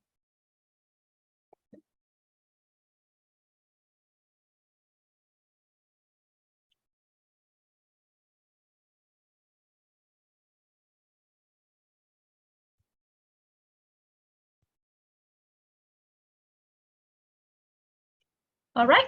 Okay, so this session we are going to, like I said, create your first video in Edpuzzle. So you have already signed up for your account. Then we are going to create your first video. But like I said just now, during the break time, I hope you have had some time to think about what you like to create for your lesson next week. And then we are going to learn how to find a video in Edpuzzle. So creating video here in Edpuzzle did not necessarily means you create from scratch. I will show you afterwards, okay? It doesn't mean that you need to create from scratch. So we're going to learn the easiest way in creating an Edpuzzle video is to find your video, and then after that to edit your video, and then to create a class so that you can then assign your video to your students, and your students will be able to do it, and you'll be able to track their progress in Edpuzzle. Okay, are you ready?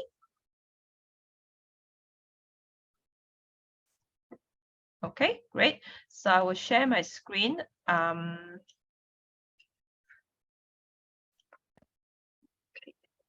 this account.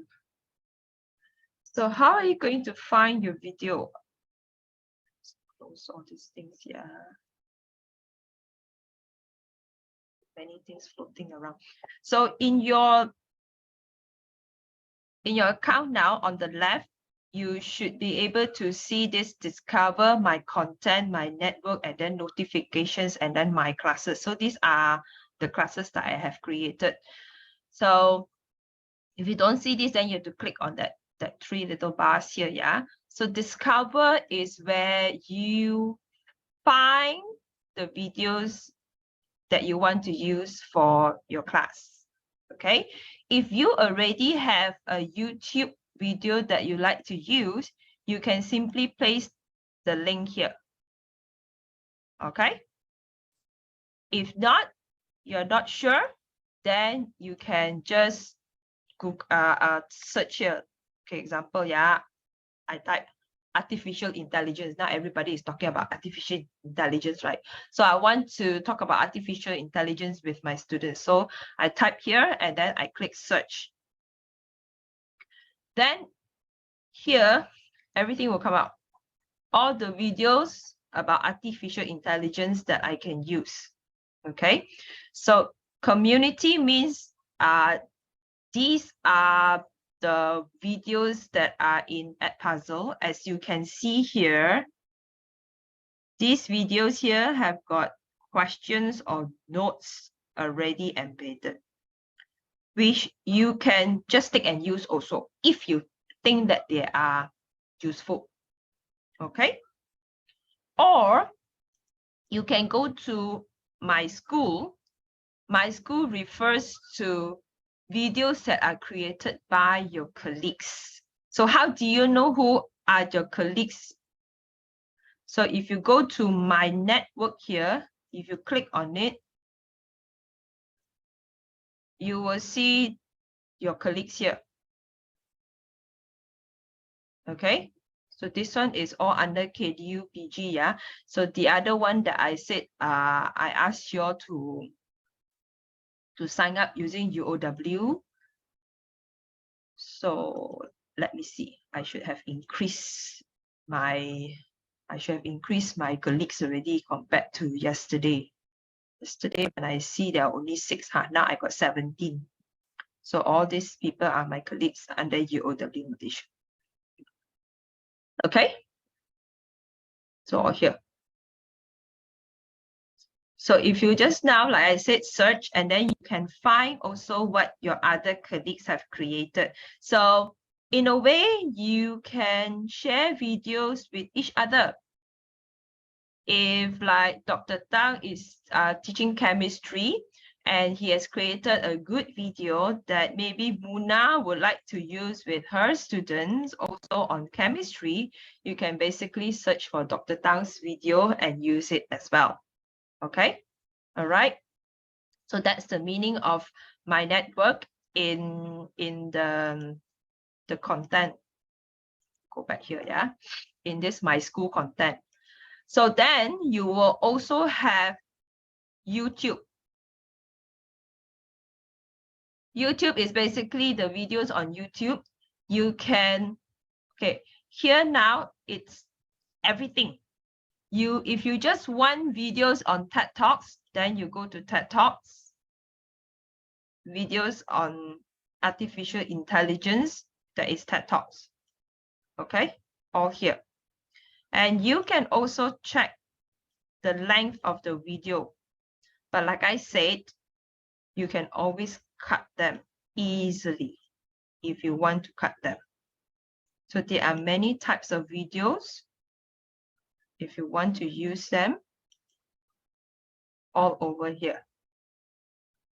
Okay, so far so good, can follow. Have you found a video? Have you found your video? Okay, try to search for your video.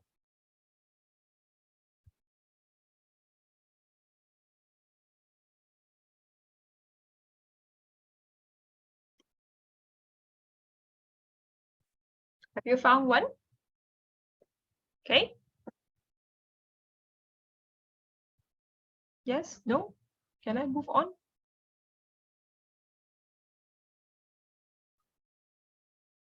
Yes, okay. So I will just simply take one video here. Should I take it?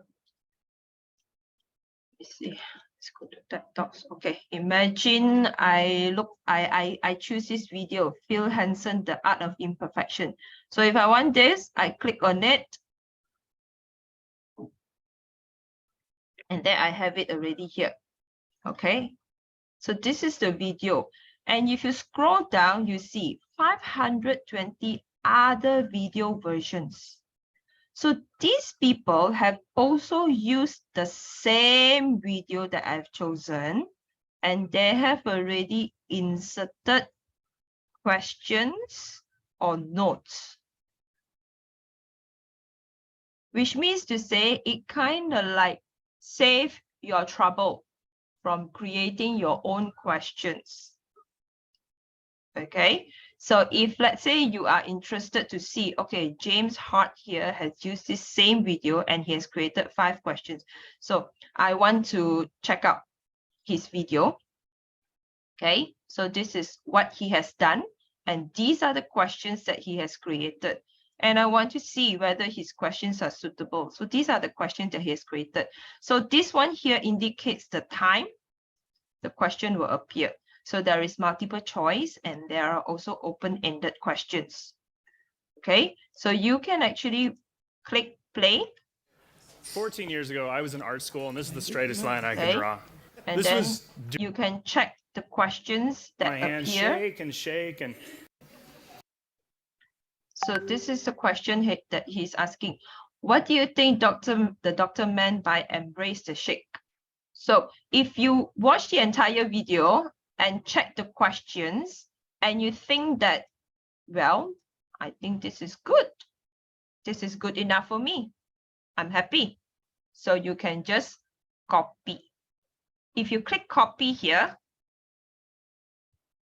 it says here a puzzle copy to your content. So where is my content? If I go back to these 3 bars here, my content is here now. See? See my content here? It's inside my content. Okay? So say if I want to add or I want to remove the question, I find that his questions are not enough or his questions are too difficult, I can also easily just change it. All I need to do is click here, edit button. Okay, so here in the edit button, this is where I can do whatever I want. I can change the questions. So these are there are 3 buttons here, yeah, cut, voiceover, and questions. So questions. So these are the questions that he has. A few years later, I just couldn't stay away from Okay. arts. I got back And into I find that his question is not suitable, or there's an error in his question, or I would like to ask a different question. All you need to do is to click on this pencil here to edit. You want to add more choices. Now he only has 2. You want to add, you can add another one. Once you're done, if I just type it like that. Okay, once I'm done, I just click save. So I can then move on to the next one. So there are 3 types of questions that you can do here. Okay, you see here, multiple choice, open-ended. You allow students to answer the questions, okay, on their own. Now, the open-ended, you can ask questions to use voice to answer the questions or to type. This is especially good if you are teaching language and you want students to practice saying it. Then this is a good choice to allow students to say the answer, practice their speaking. Or you can add a note, like, remember just now I talked about signaling. It's important to signal. If let's say, for example, at I said say here lah. Okay, phase of creating a different approach. Okay. This video here. Painting on a canvas, I could only paint. So say for example, I want to add Distraction was to produce something that never would now and assemble them into the larger image. Okay, so at this point, I want the students to take note of the image that they see here. So I can actually click here, add note. What is it that I want the students to take note? Remember the image you see. Okay, maybe I write this. Look at the image here, right?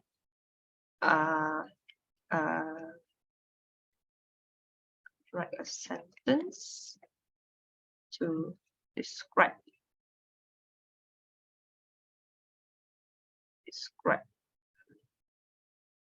it. Okay, and then share it with your friends in class next week. Okay, I can even do a voice note. So I record and tell my students, look at this image here. How do you feel when you see the image? Does it make you happy, angry, sad? Think about it. Then you stop. So this will be the voice that your students will be able to hear when they watch the video and when they pause over this side. So after that, you're happy with it. If you're not happy, you can delete it and record again. If you're happy with it, save. And you can move on.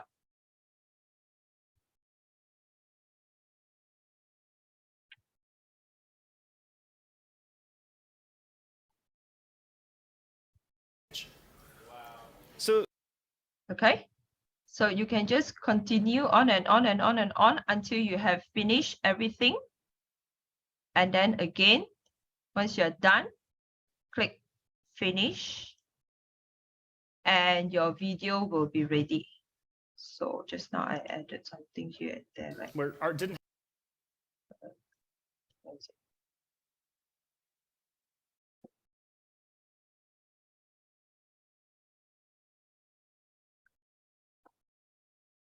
Yeah, this one. This is my audio here. Okay. Okay, so far.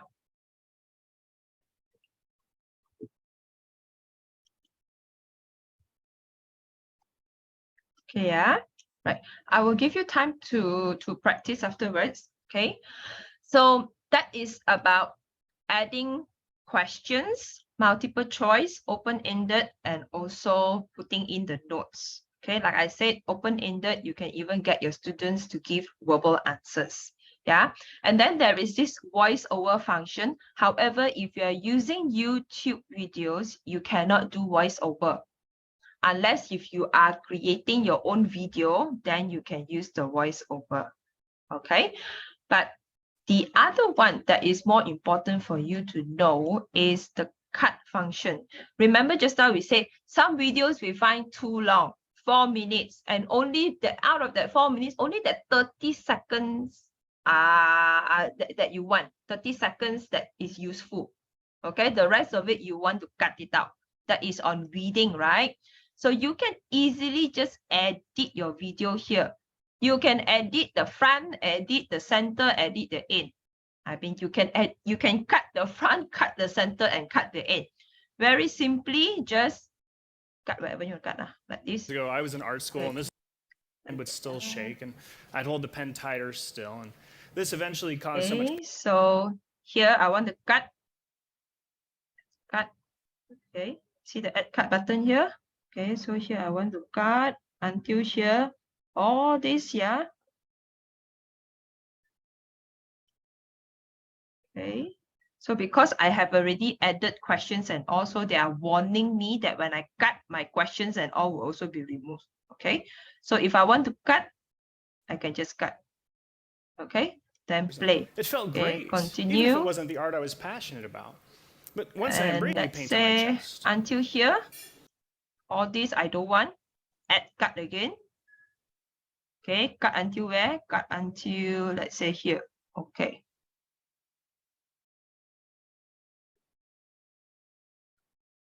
Okay. Then I move 1,000 on. matches. Continue. It burned in 1 minute. And then And then I opened it up to let's something say amazing that's might it come of it. until here. We live in pretty. The rest all I don't want. Enough. All this, finish it, throw away. That's it. That's all I want. I want to keep this. Done, and I'm happy with it. Now only you have 1, 2, 3 questions. Enough. Finish. And it's saved. Okay, so we go back to my content. You see, just now was 4 minutes over. Now it's only 2 minutes, 20 seconds, only 3 questions. Okay. 14 years ago, I was in art school, and this is the straightest line I could draw. This was doomsday. This is the destruction of my. I think the saving is a bit slow. Yeah, it's still saving by this one. Saving my own one. You have to wait for a while. Okay. All right. I will let you find your own video first. Try out the cut function, add questions, add notes, and then after that, when your video is ready, then we will go into the next one as how are you going to assign the question, assign the video to your class so that you can share it with your students. And when your students do, how are you going to track their progress? Okay? I give you 15 minutes, okay or not? 15 minutes, find your video, add your questions.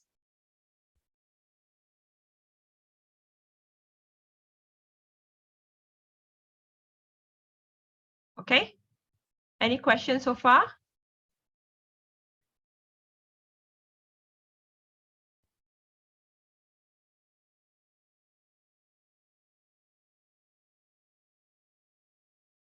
Add the found video in the content.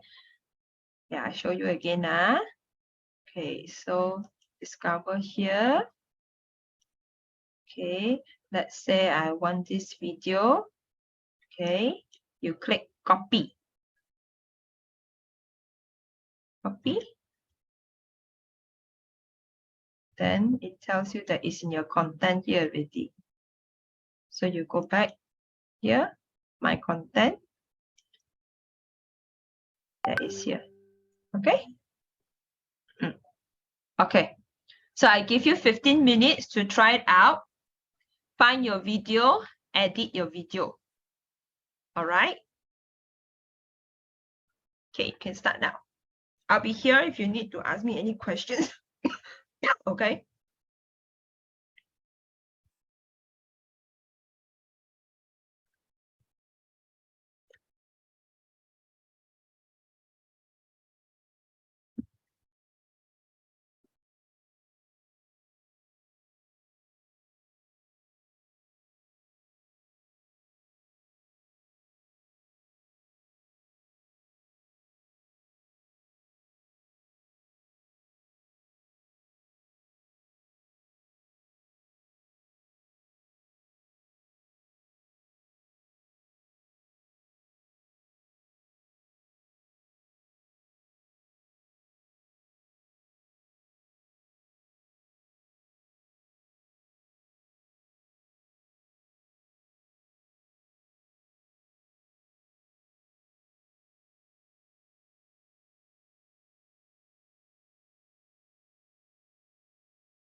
Okay, good. Dr. Tan.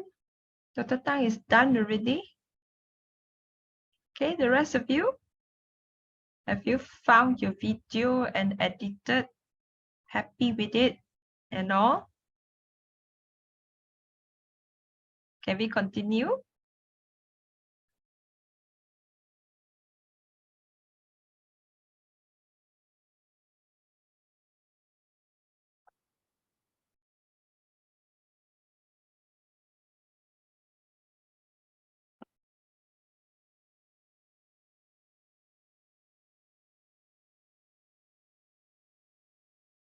Okay, to continue, the rest of you.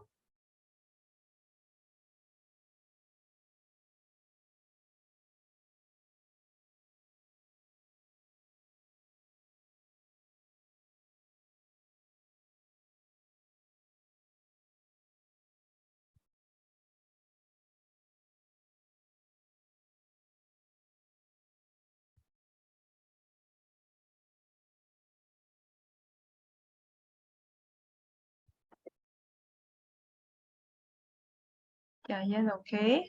The rest okay or not?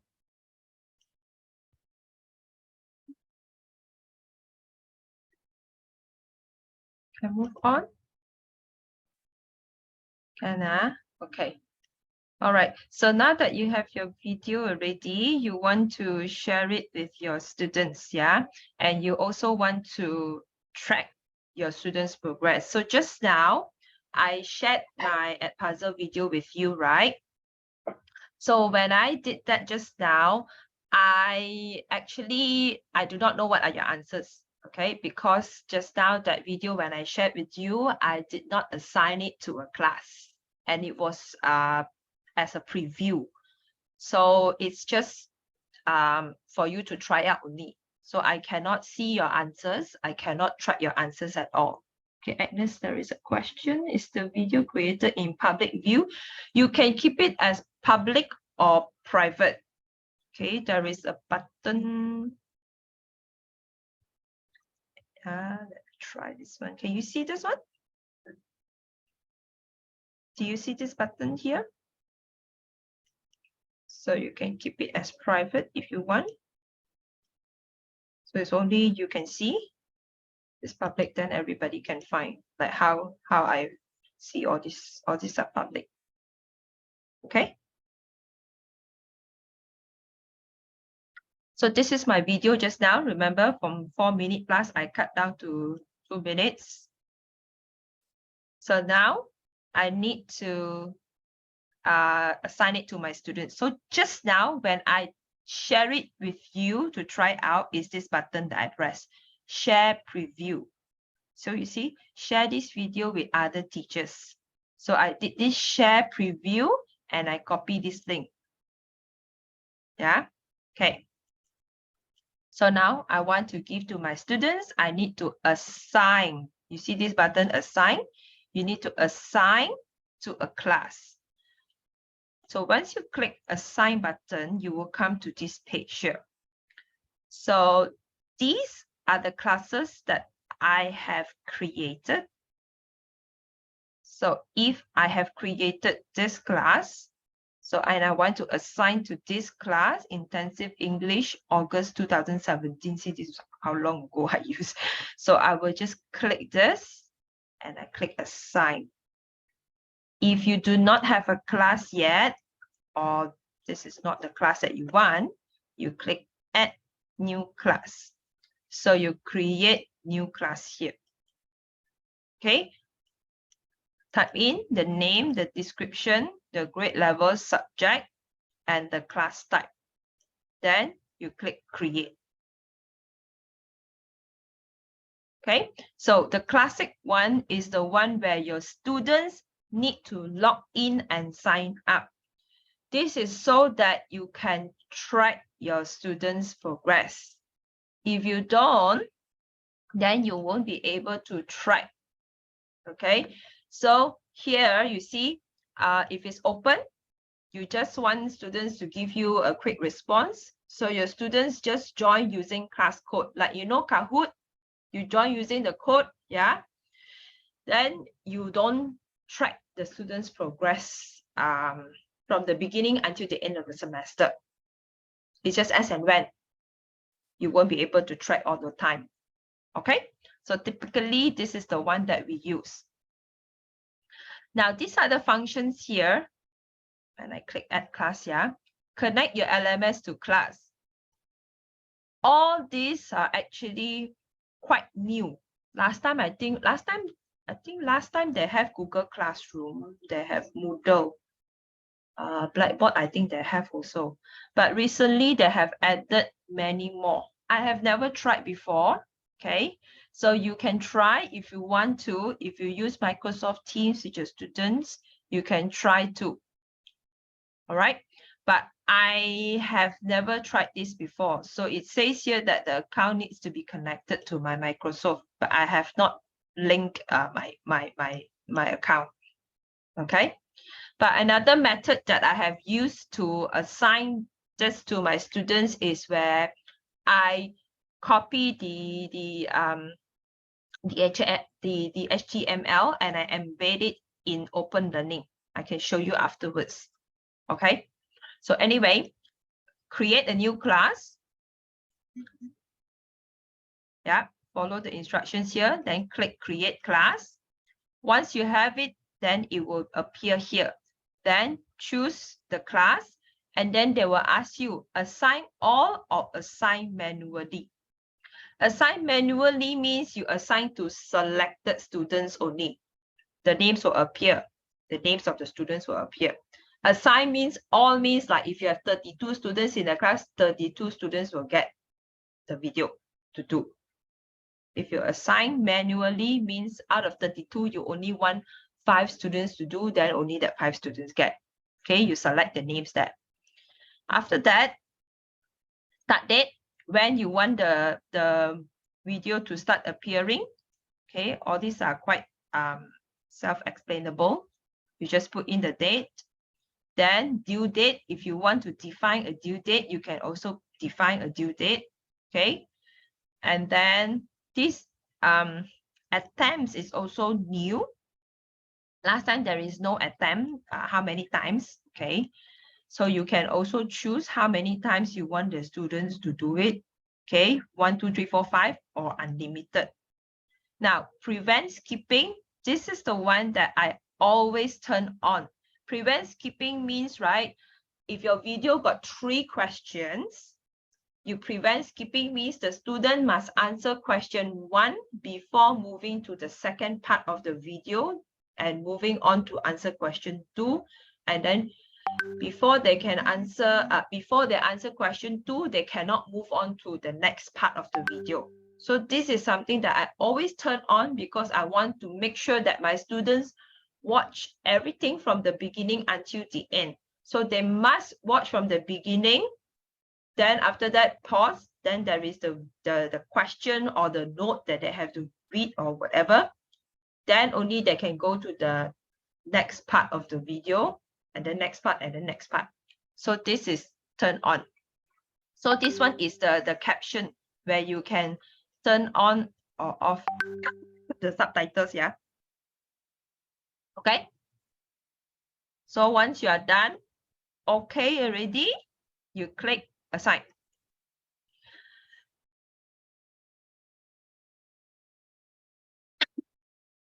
Okay. So now, these are the students here. Yeah, generally, this is so long ago, yeah, take a long time. Okay, so when my students answer the question, I will be able to see the question. So I will show you the ones that has been attempted. Let's go to. Okay, you see here. Okay, so when I want to check my students' progress, I go to the class. So I choose this class. Okay, then it comes here. So this is last time. I assigned 2 videos for them. So I have the start date and the end date and how many of them completed the work. Okay, so here it shows me that I have 2 new answers, means 2 new students answering my questions, and I have not checked. So if I click it, so you see it tells me here 2 answers to grade. Okay, and I click, and then I will be able to see my students' work.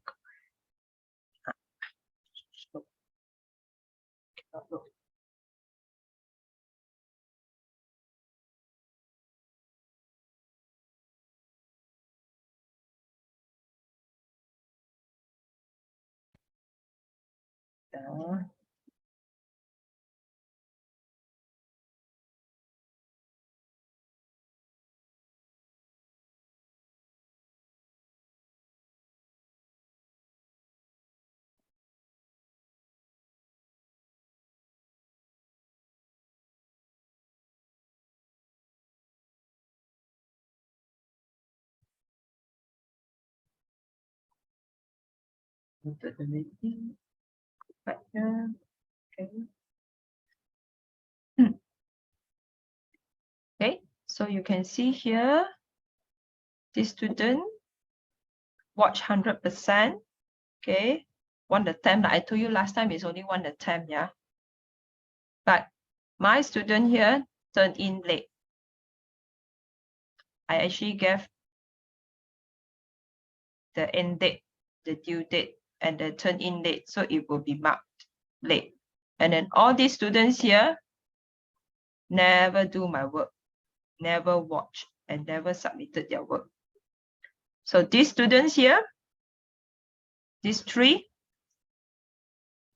they watch 100%. They got 56 out of 100 correct. And they submitted on time. And you can see when they submitted. Okay, so it shows you also in color, like this is in green. That means, okay, this student is quite fine. Yeah. And then this is 68, 56. This is like, you have to watch out. And then all these students are the naughty ones who never submitted their work. And these are the ones that I will have to check. Okay, it's taking a long time to generate because it's an whole class. Okay, all right.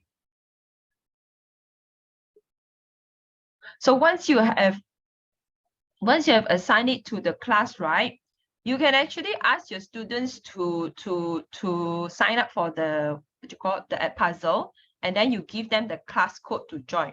Or you can just share assignment here, copy link, and share with your students. If not, you can click on this embed code and put it in Open Learning. But before they attempt on Open Learning, okay, they must already log into Edpuzzle first before they click on for Open Learning, this the link there. Yeah, if not, it will not be able to process also. Okay, all right. Or you just simply tell them, I have already put in I have already put in assignment for you in Edpuzzle. So when they log in using the class code, they will be able to see these are the videos that they need to complete. I show you the student view, yeah. Right.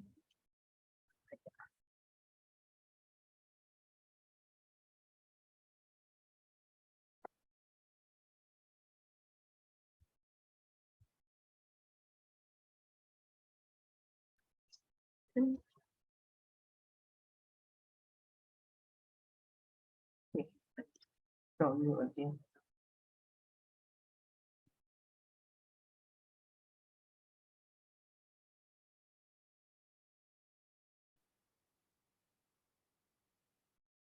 Share my screen as the student. Yeah. So if you give your student the class code, okay, this is the class code, and then they click next. Okay, this is the name of your class. Okay, join.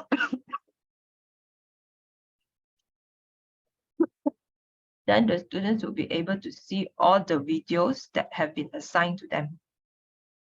These are all the videos that they must complete. So this page here I'm seeing is I'm a student. Okay, these are the videos that I must complete. This has got start date, but there is no due date because this is an micro-credential course. Okay. So this is how you get your students to join, either through the class code or by just now the sharing the assignment, that link. Ken, are you okay?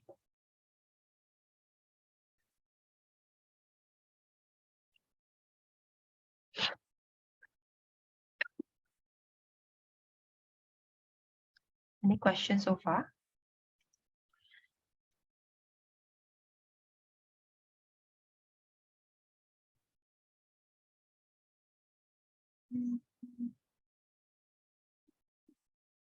You know where to get the class code? Okay, I'll show you class code.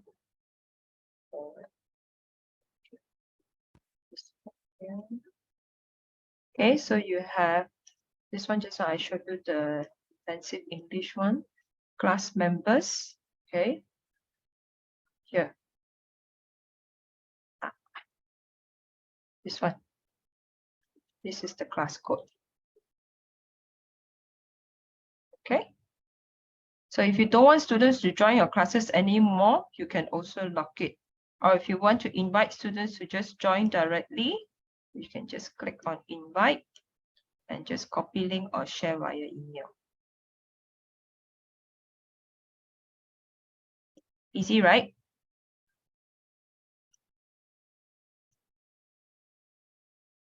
Quite easy, right? No problem, right?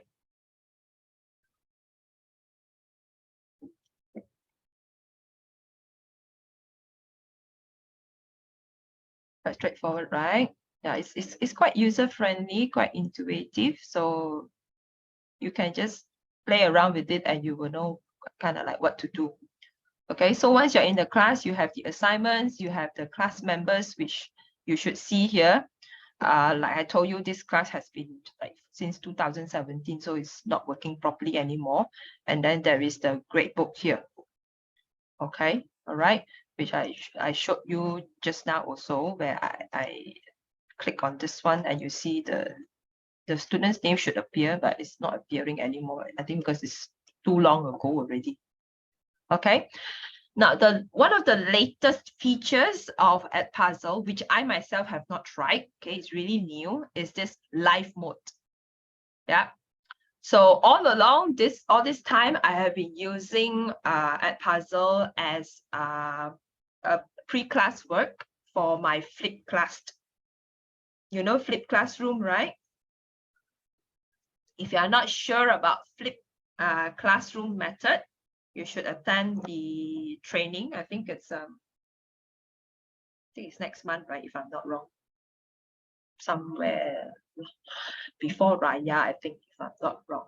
Yeah, I think you should get the invitation as well, so you can learn how to conduct flipped classroom. So I usually use this video as my pre-class work to give my students sort of like a preview of the topic or the theme that they are going to do for that particular class with me. Like for example, this LIP class, Language in Practice, it's a class where students practice their speaking skills.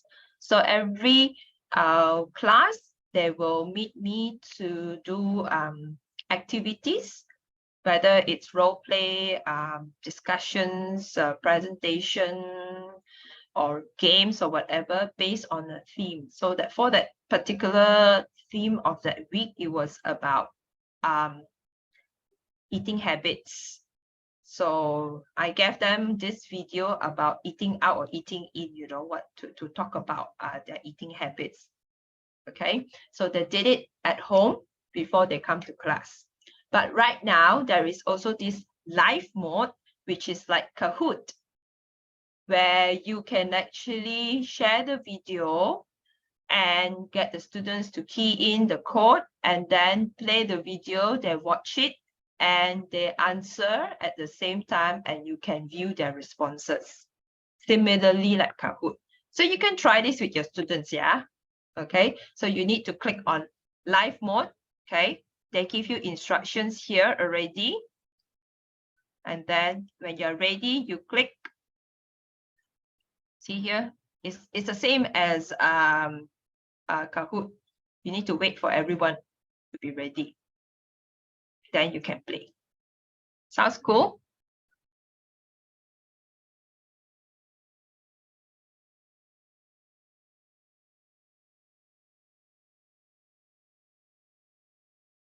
All right, good. So do you think this is useful?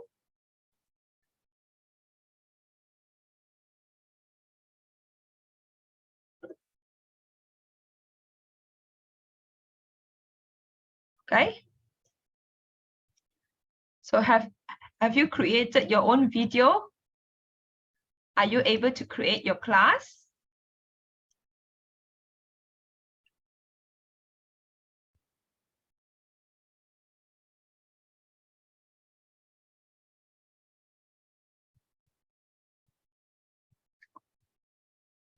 Are you able to create your class? You have any problem creating? Right, exactly. Yes, Dr. Tang. Usually we post it there and we don't know whether students watch or not, right? So just now what I was showing you, I said the one that, where is it? Wait, I cannot see. My screen is being blocked. Let me stop sharing this. Because when I share my screen, the buttons are all blocked. Okay, so you remember just now,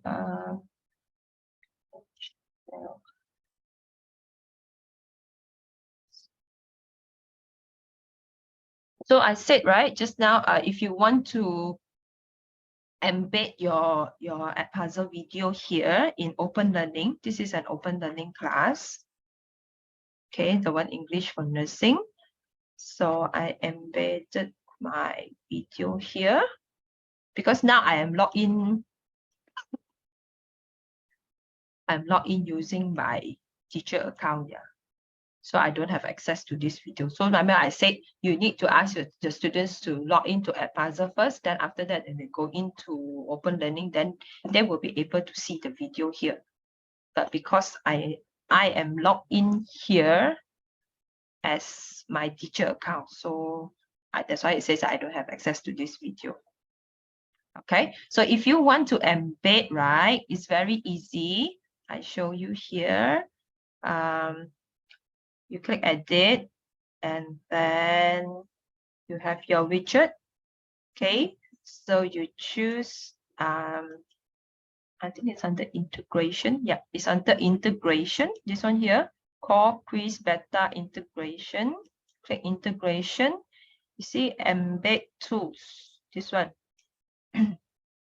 Okay, you can embed HTML code. Oh, this iframe is new, yeah. Last time they don't have iframe. So embed HTML code. Okay, actually embed iframe also. So this one, where do you get it from? It's from here.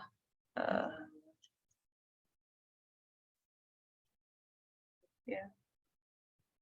Just now this video, right? Hospital. This is the video. Okay. So assign. Okay. I need to assign to a class. So imagine you have assigned to a class. Okay. You click assign. Then you share assignment here. Copy this one. You copy this one. Okay. Copy this. Copy code. Then after that, you go back to, I need to unshare first. I cannot click.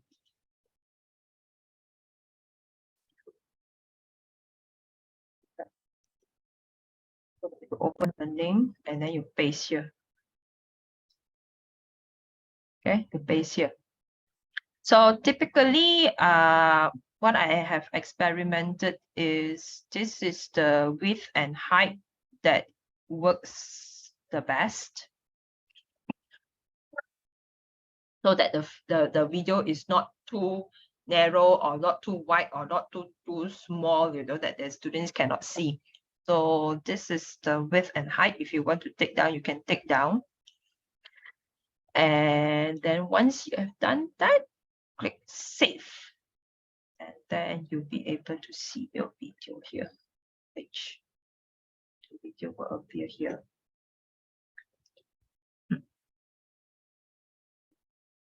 Okay. Any questions so far?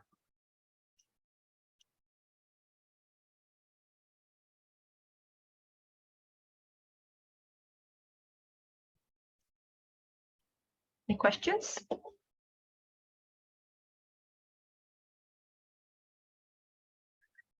No questions? Okay. Does anybody want to share your video that you have created? Does anybody want to share your video? You can just put your link in the chat so that we can try it out.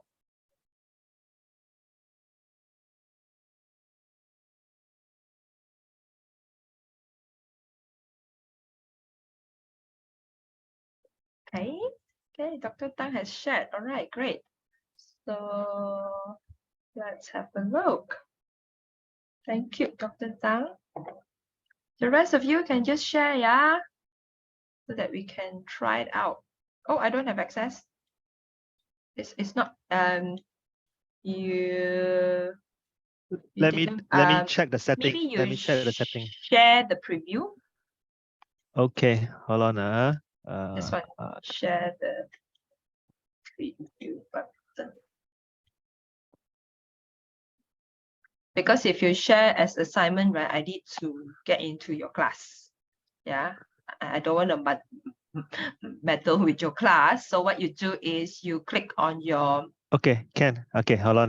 Click on your Let me just video. paste. Okay, then you click this one, share Yeah, preview. got it. Okay, all right. Click share Okay. preview, and then you copy this link. Okay. All right. That will be easier.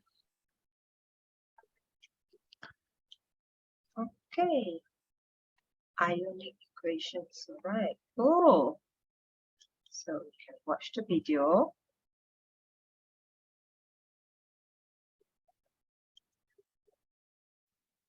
In this video, we'll look at how to write ionic equations for chemical reactions. An ionic equation is an equation that shows us which atoms or ions are being reduced. In our Okay, so you see here,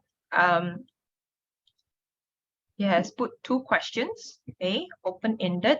So identify the spectator ions, okay? So I can just type and then submit. Of course, this is a preview button, a preview preview video, but I suppose the one that you have set for your student, you would have not allowed them to skip. Am I right, Dr. Tang? Yes. This one, you can skip because it's a preview one. Yeah. Okay. Because you don't want them to skip your videos. Yeah. So in I our equation, the continue. only ion that doesn't change is the chloride ion, Cl-. Okay. Then let's say I go Thanks to for the watching. last question. I hope the video was helpful for you, and I'll see you in the next one. I didn't manage. Thanks for watching. I hope the video was helpful for you, and I'll see you in the next one. Without the spectator. Thanks for watching. I hope the video was helpful for you, and I'll see you in the next one. I didn't manage to see Thanks the for the last video. question. Ah, okay, it's here. And I submit.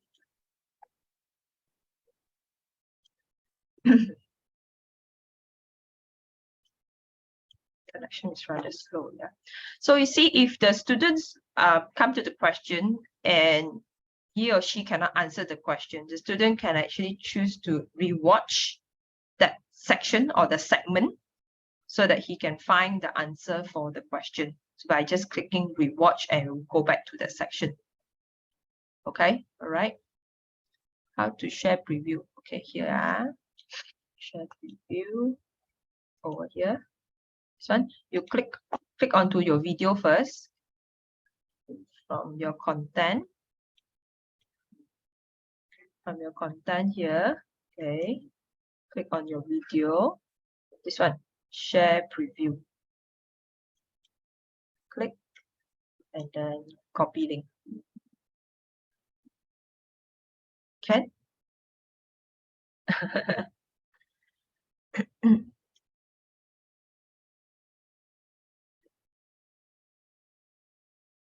Morgana, can you share your preview? Because yours is a sign class, right? Yes, Michelle Oldana. Anybody else want to share your preview?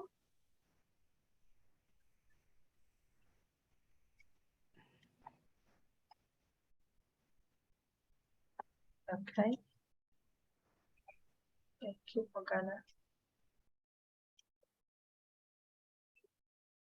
Right. A few questions here, so I'm gonna watch.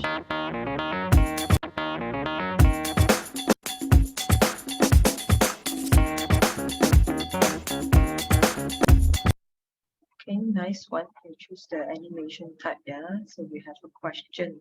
Multiple choice. Okay. So see, multiple choice. What are the things to consider when evaluating market structures? So that means to say that you're asking me for more than one answer, I suppose. And what if I just choose one? Yeah. Let's see. Oh, what's wrong? Yeah. So if your question is set to more than one answers, right? Students must choose more than one answer to be correct. So if I choose only one or two, then I will get wrong. So you see here, the correct answer is all four. I'm supposed to choose all four, but I only choose one. So I get 0. Okay, so that I have to either rewatch or continue watching. Okay, so you can see here that when I get a question wrong, when I get the answer wrong, I will get a red color dot here. Okay, so if I get it correct, then I should get a green. Yeah. So next question. So what are the 4 types of market structure? I've never learned this before. My God. I don't know. I'll just choose the poly. Not too sure. Let's see. Oh my God. My knowledge in this is no good. Okay, so and then you can go on and on and on, right? Anybody else want to share?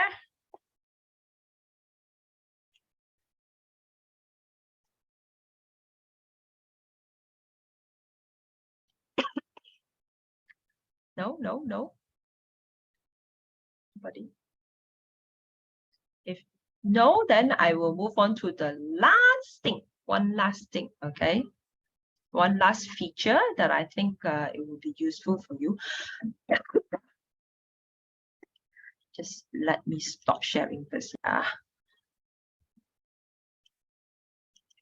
Need to minimize my window a little bit so that I can see.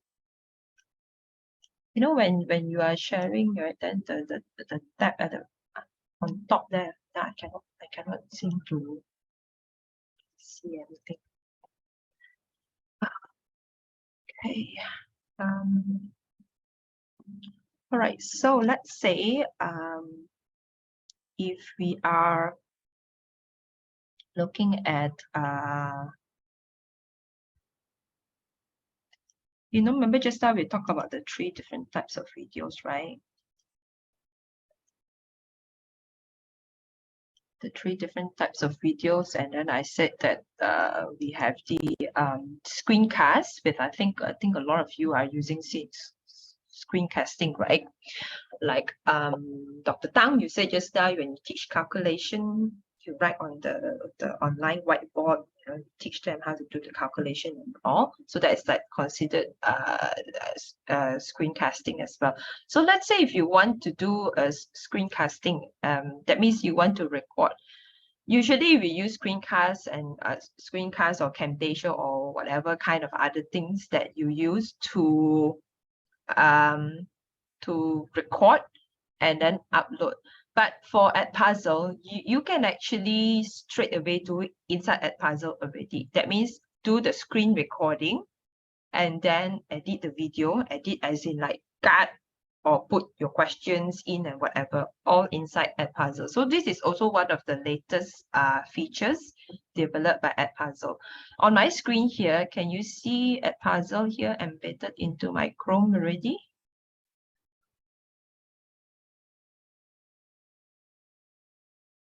Yeah, okay. So if I were to click on this, right, it's the same if you all have been using all those screencasts or Camtasia kind of a thing, right? You just record either your tab, your desktop, or you want your camera only or what. Okay, so let's say you want to record your desktop, okay, and then your mic. If you want your camera on, you can have your camera on. If you don't want, then I can't turn on because now I'm also on Zoom. Yeah. So then once you are okay already, then you can click start recording. So you can record with your whiteboard, okay, or you choose and start recording, which is what screen you want to use. Okay, and if you are using your audio system, your system audio, you can also choose this. Let's say it's in my entire screen that I want. Okay, so I just share, and then it's very typically the same as the others. So from here, maybe I can tell, okay, today I'm going to show you how to use ChatGPT, and then this is what you're going to do. You can type your question here. Tell me, is ChatGPT going to take over the world? Question, okay. Let's see what he answers. Okay, so or you want to do your calculation or whatever, and then once you are done, then after that you click stop. Then it goes into Edpuzzle straight away. Okay, so here same thing, yeah, you can trim the video. All right, and you can even choose the thumbnail that you want for your video. Okay, and then just now somebody asked public, private, you can also put your preference here. Edit your title here. Okay, save here. All right, then if I want to trim my video, okay, so how I want to trim it, I want to maybe remove the front here. Type your question here. Tell me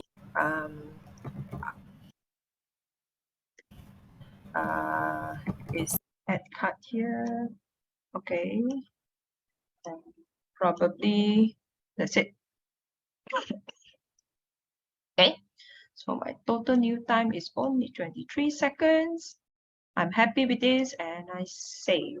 Okay, so new version. Okay, done. So there I have my new version already. Type your question here. Check. Tell me. Happy with it. Okay. Then choose my thumbnail. Happy, everything all okay. That upload video and put it into my content. So when it's in my content, same thing like what you did just now. You can put in your questions.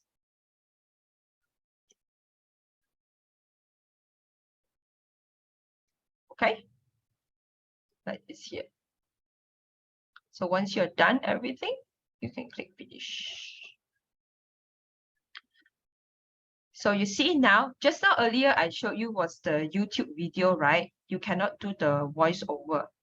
So now this, I can actually do my voiceover because it's my own video. So I can actually start recording my voice over here. I can add in. Once you're done with everything, you're fine, you're happy, click finish, and then you will have it in your content. And the same thing, if you want your students to do this video as a piece of work for them, you assign it to their class. Or you do it in class as a live mode. Cool?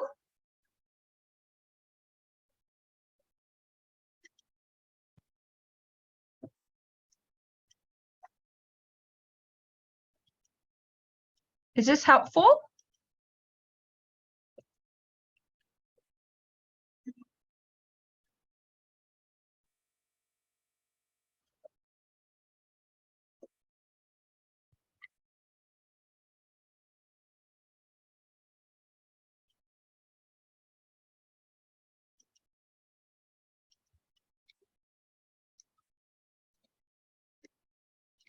Okay. If you would like to add, if you would like to add just now that Chrome extension, click on this link here, then you'll be able to add. All right.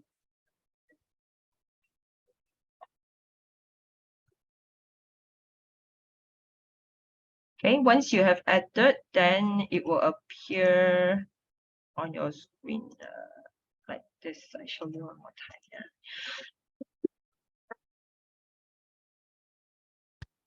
Here. Okay, it should appear up here. It's your extension. So when you want to record, you just click and use it like how you usually use with other screencasting kind of app.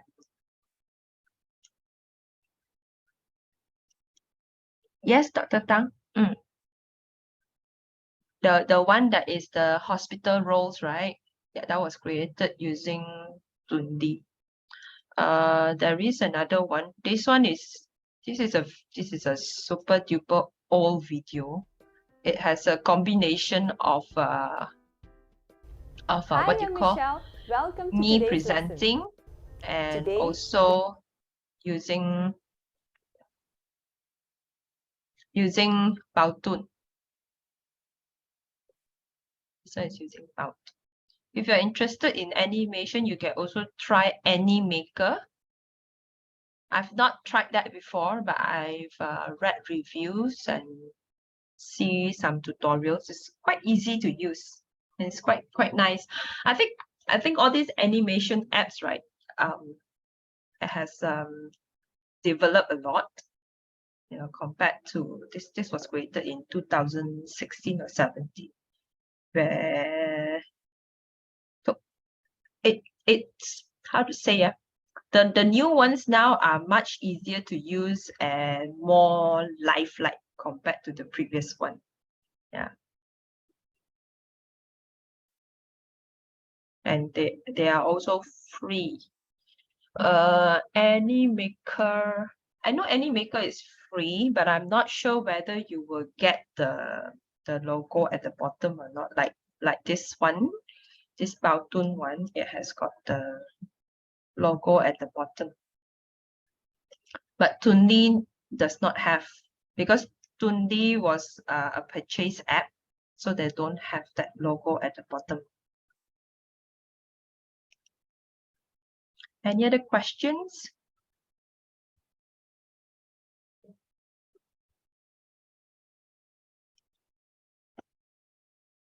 Any questions?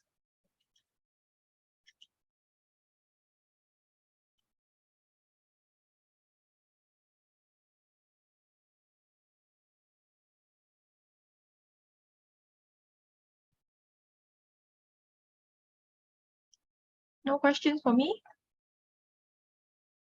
All good?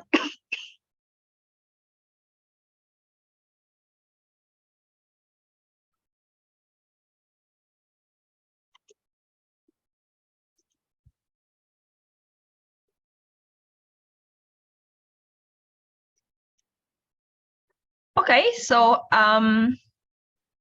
this is what we have done just now.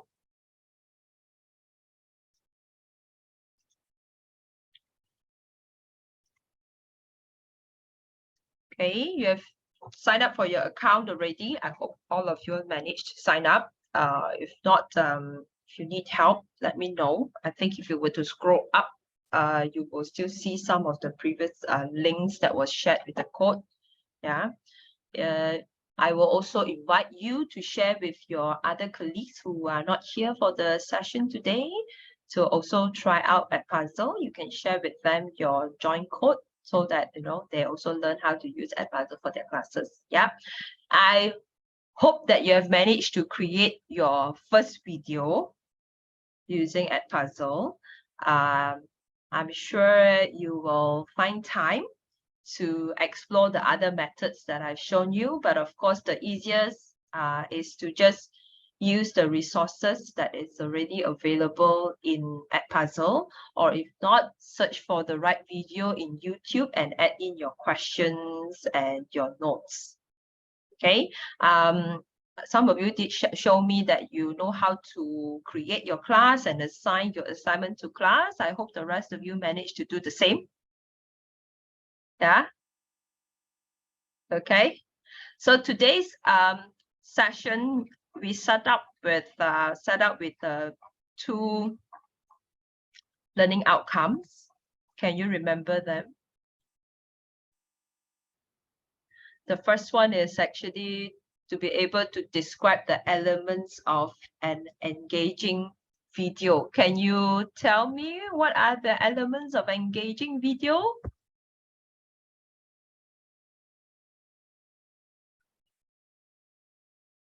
You can type into the chat box. What are the elements of an engaging video?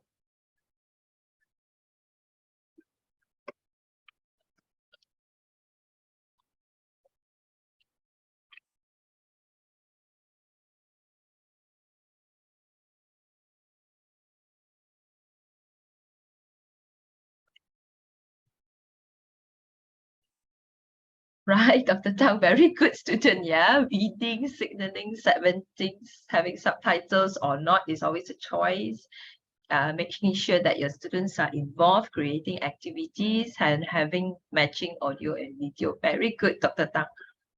Yes, Ken Soon, the duration is very important. Therefore, remember if the video content does not have whatever things that are meaningful to you or your students and also helping them to achieve the learning outcomes, just cut it out.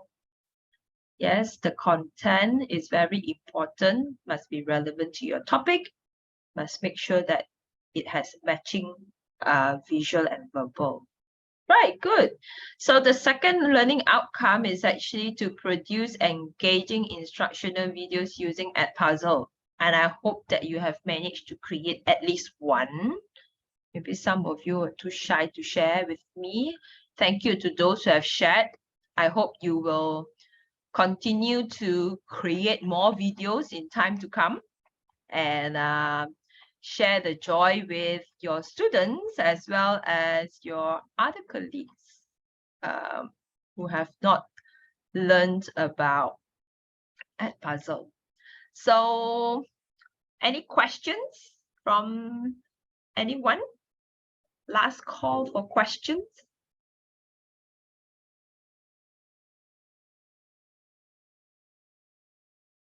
Any last call for questions? No? Can't wait to go because it's 12:35 and it's Friday. It's TGIF, right? Okay. Well, if you have any questions, any problems that you have, feel free to reach out to me. You have my email there, and you can also easily find my email in our chat domain now. Okay, All right. So I wish you all the best, and I hope you will find time to create more videos for your students. And I hope you also find joy in creating them. Okay.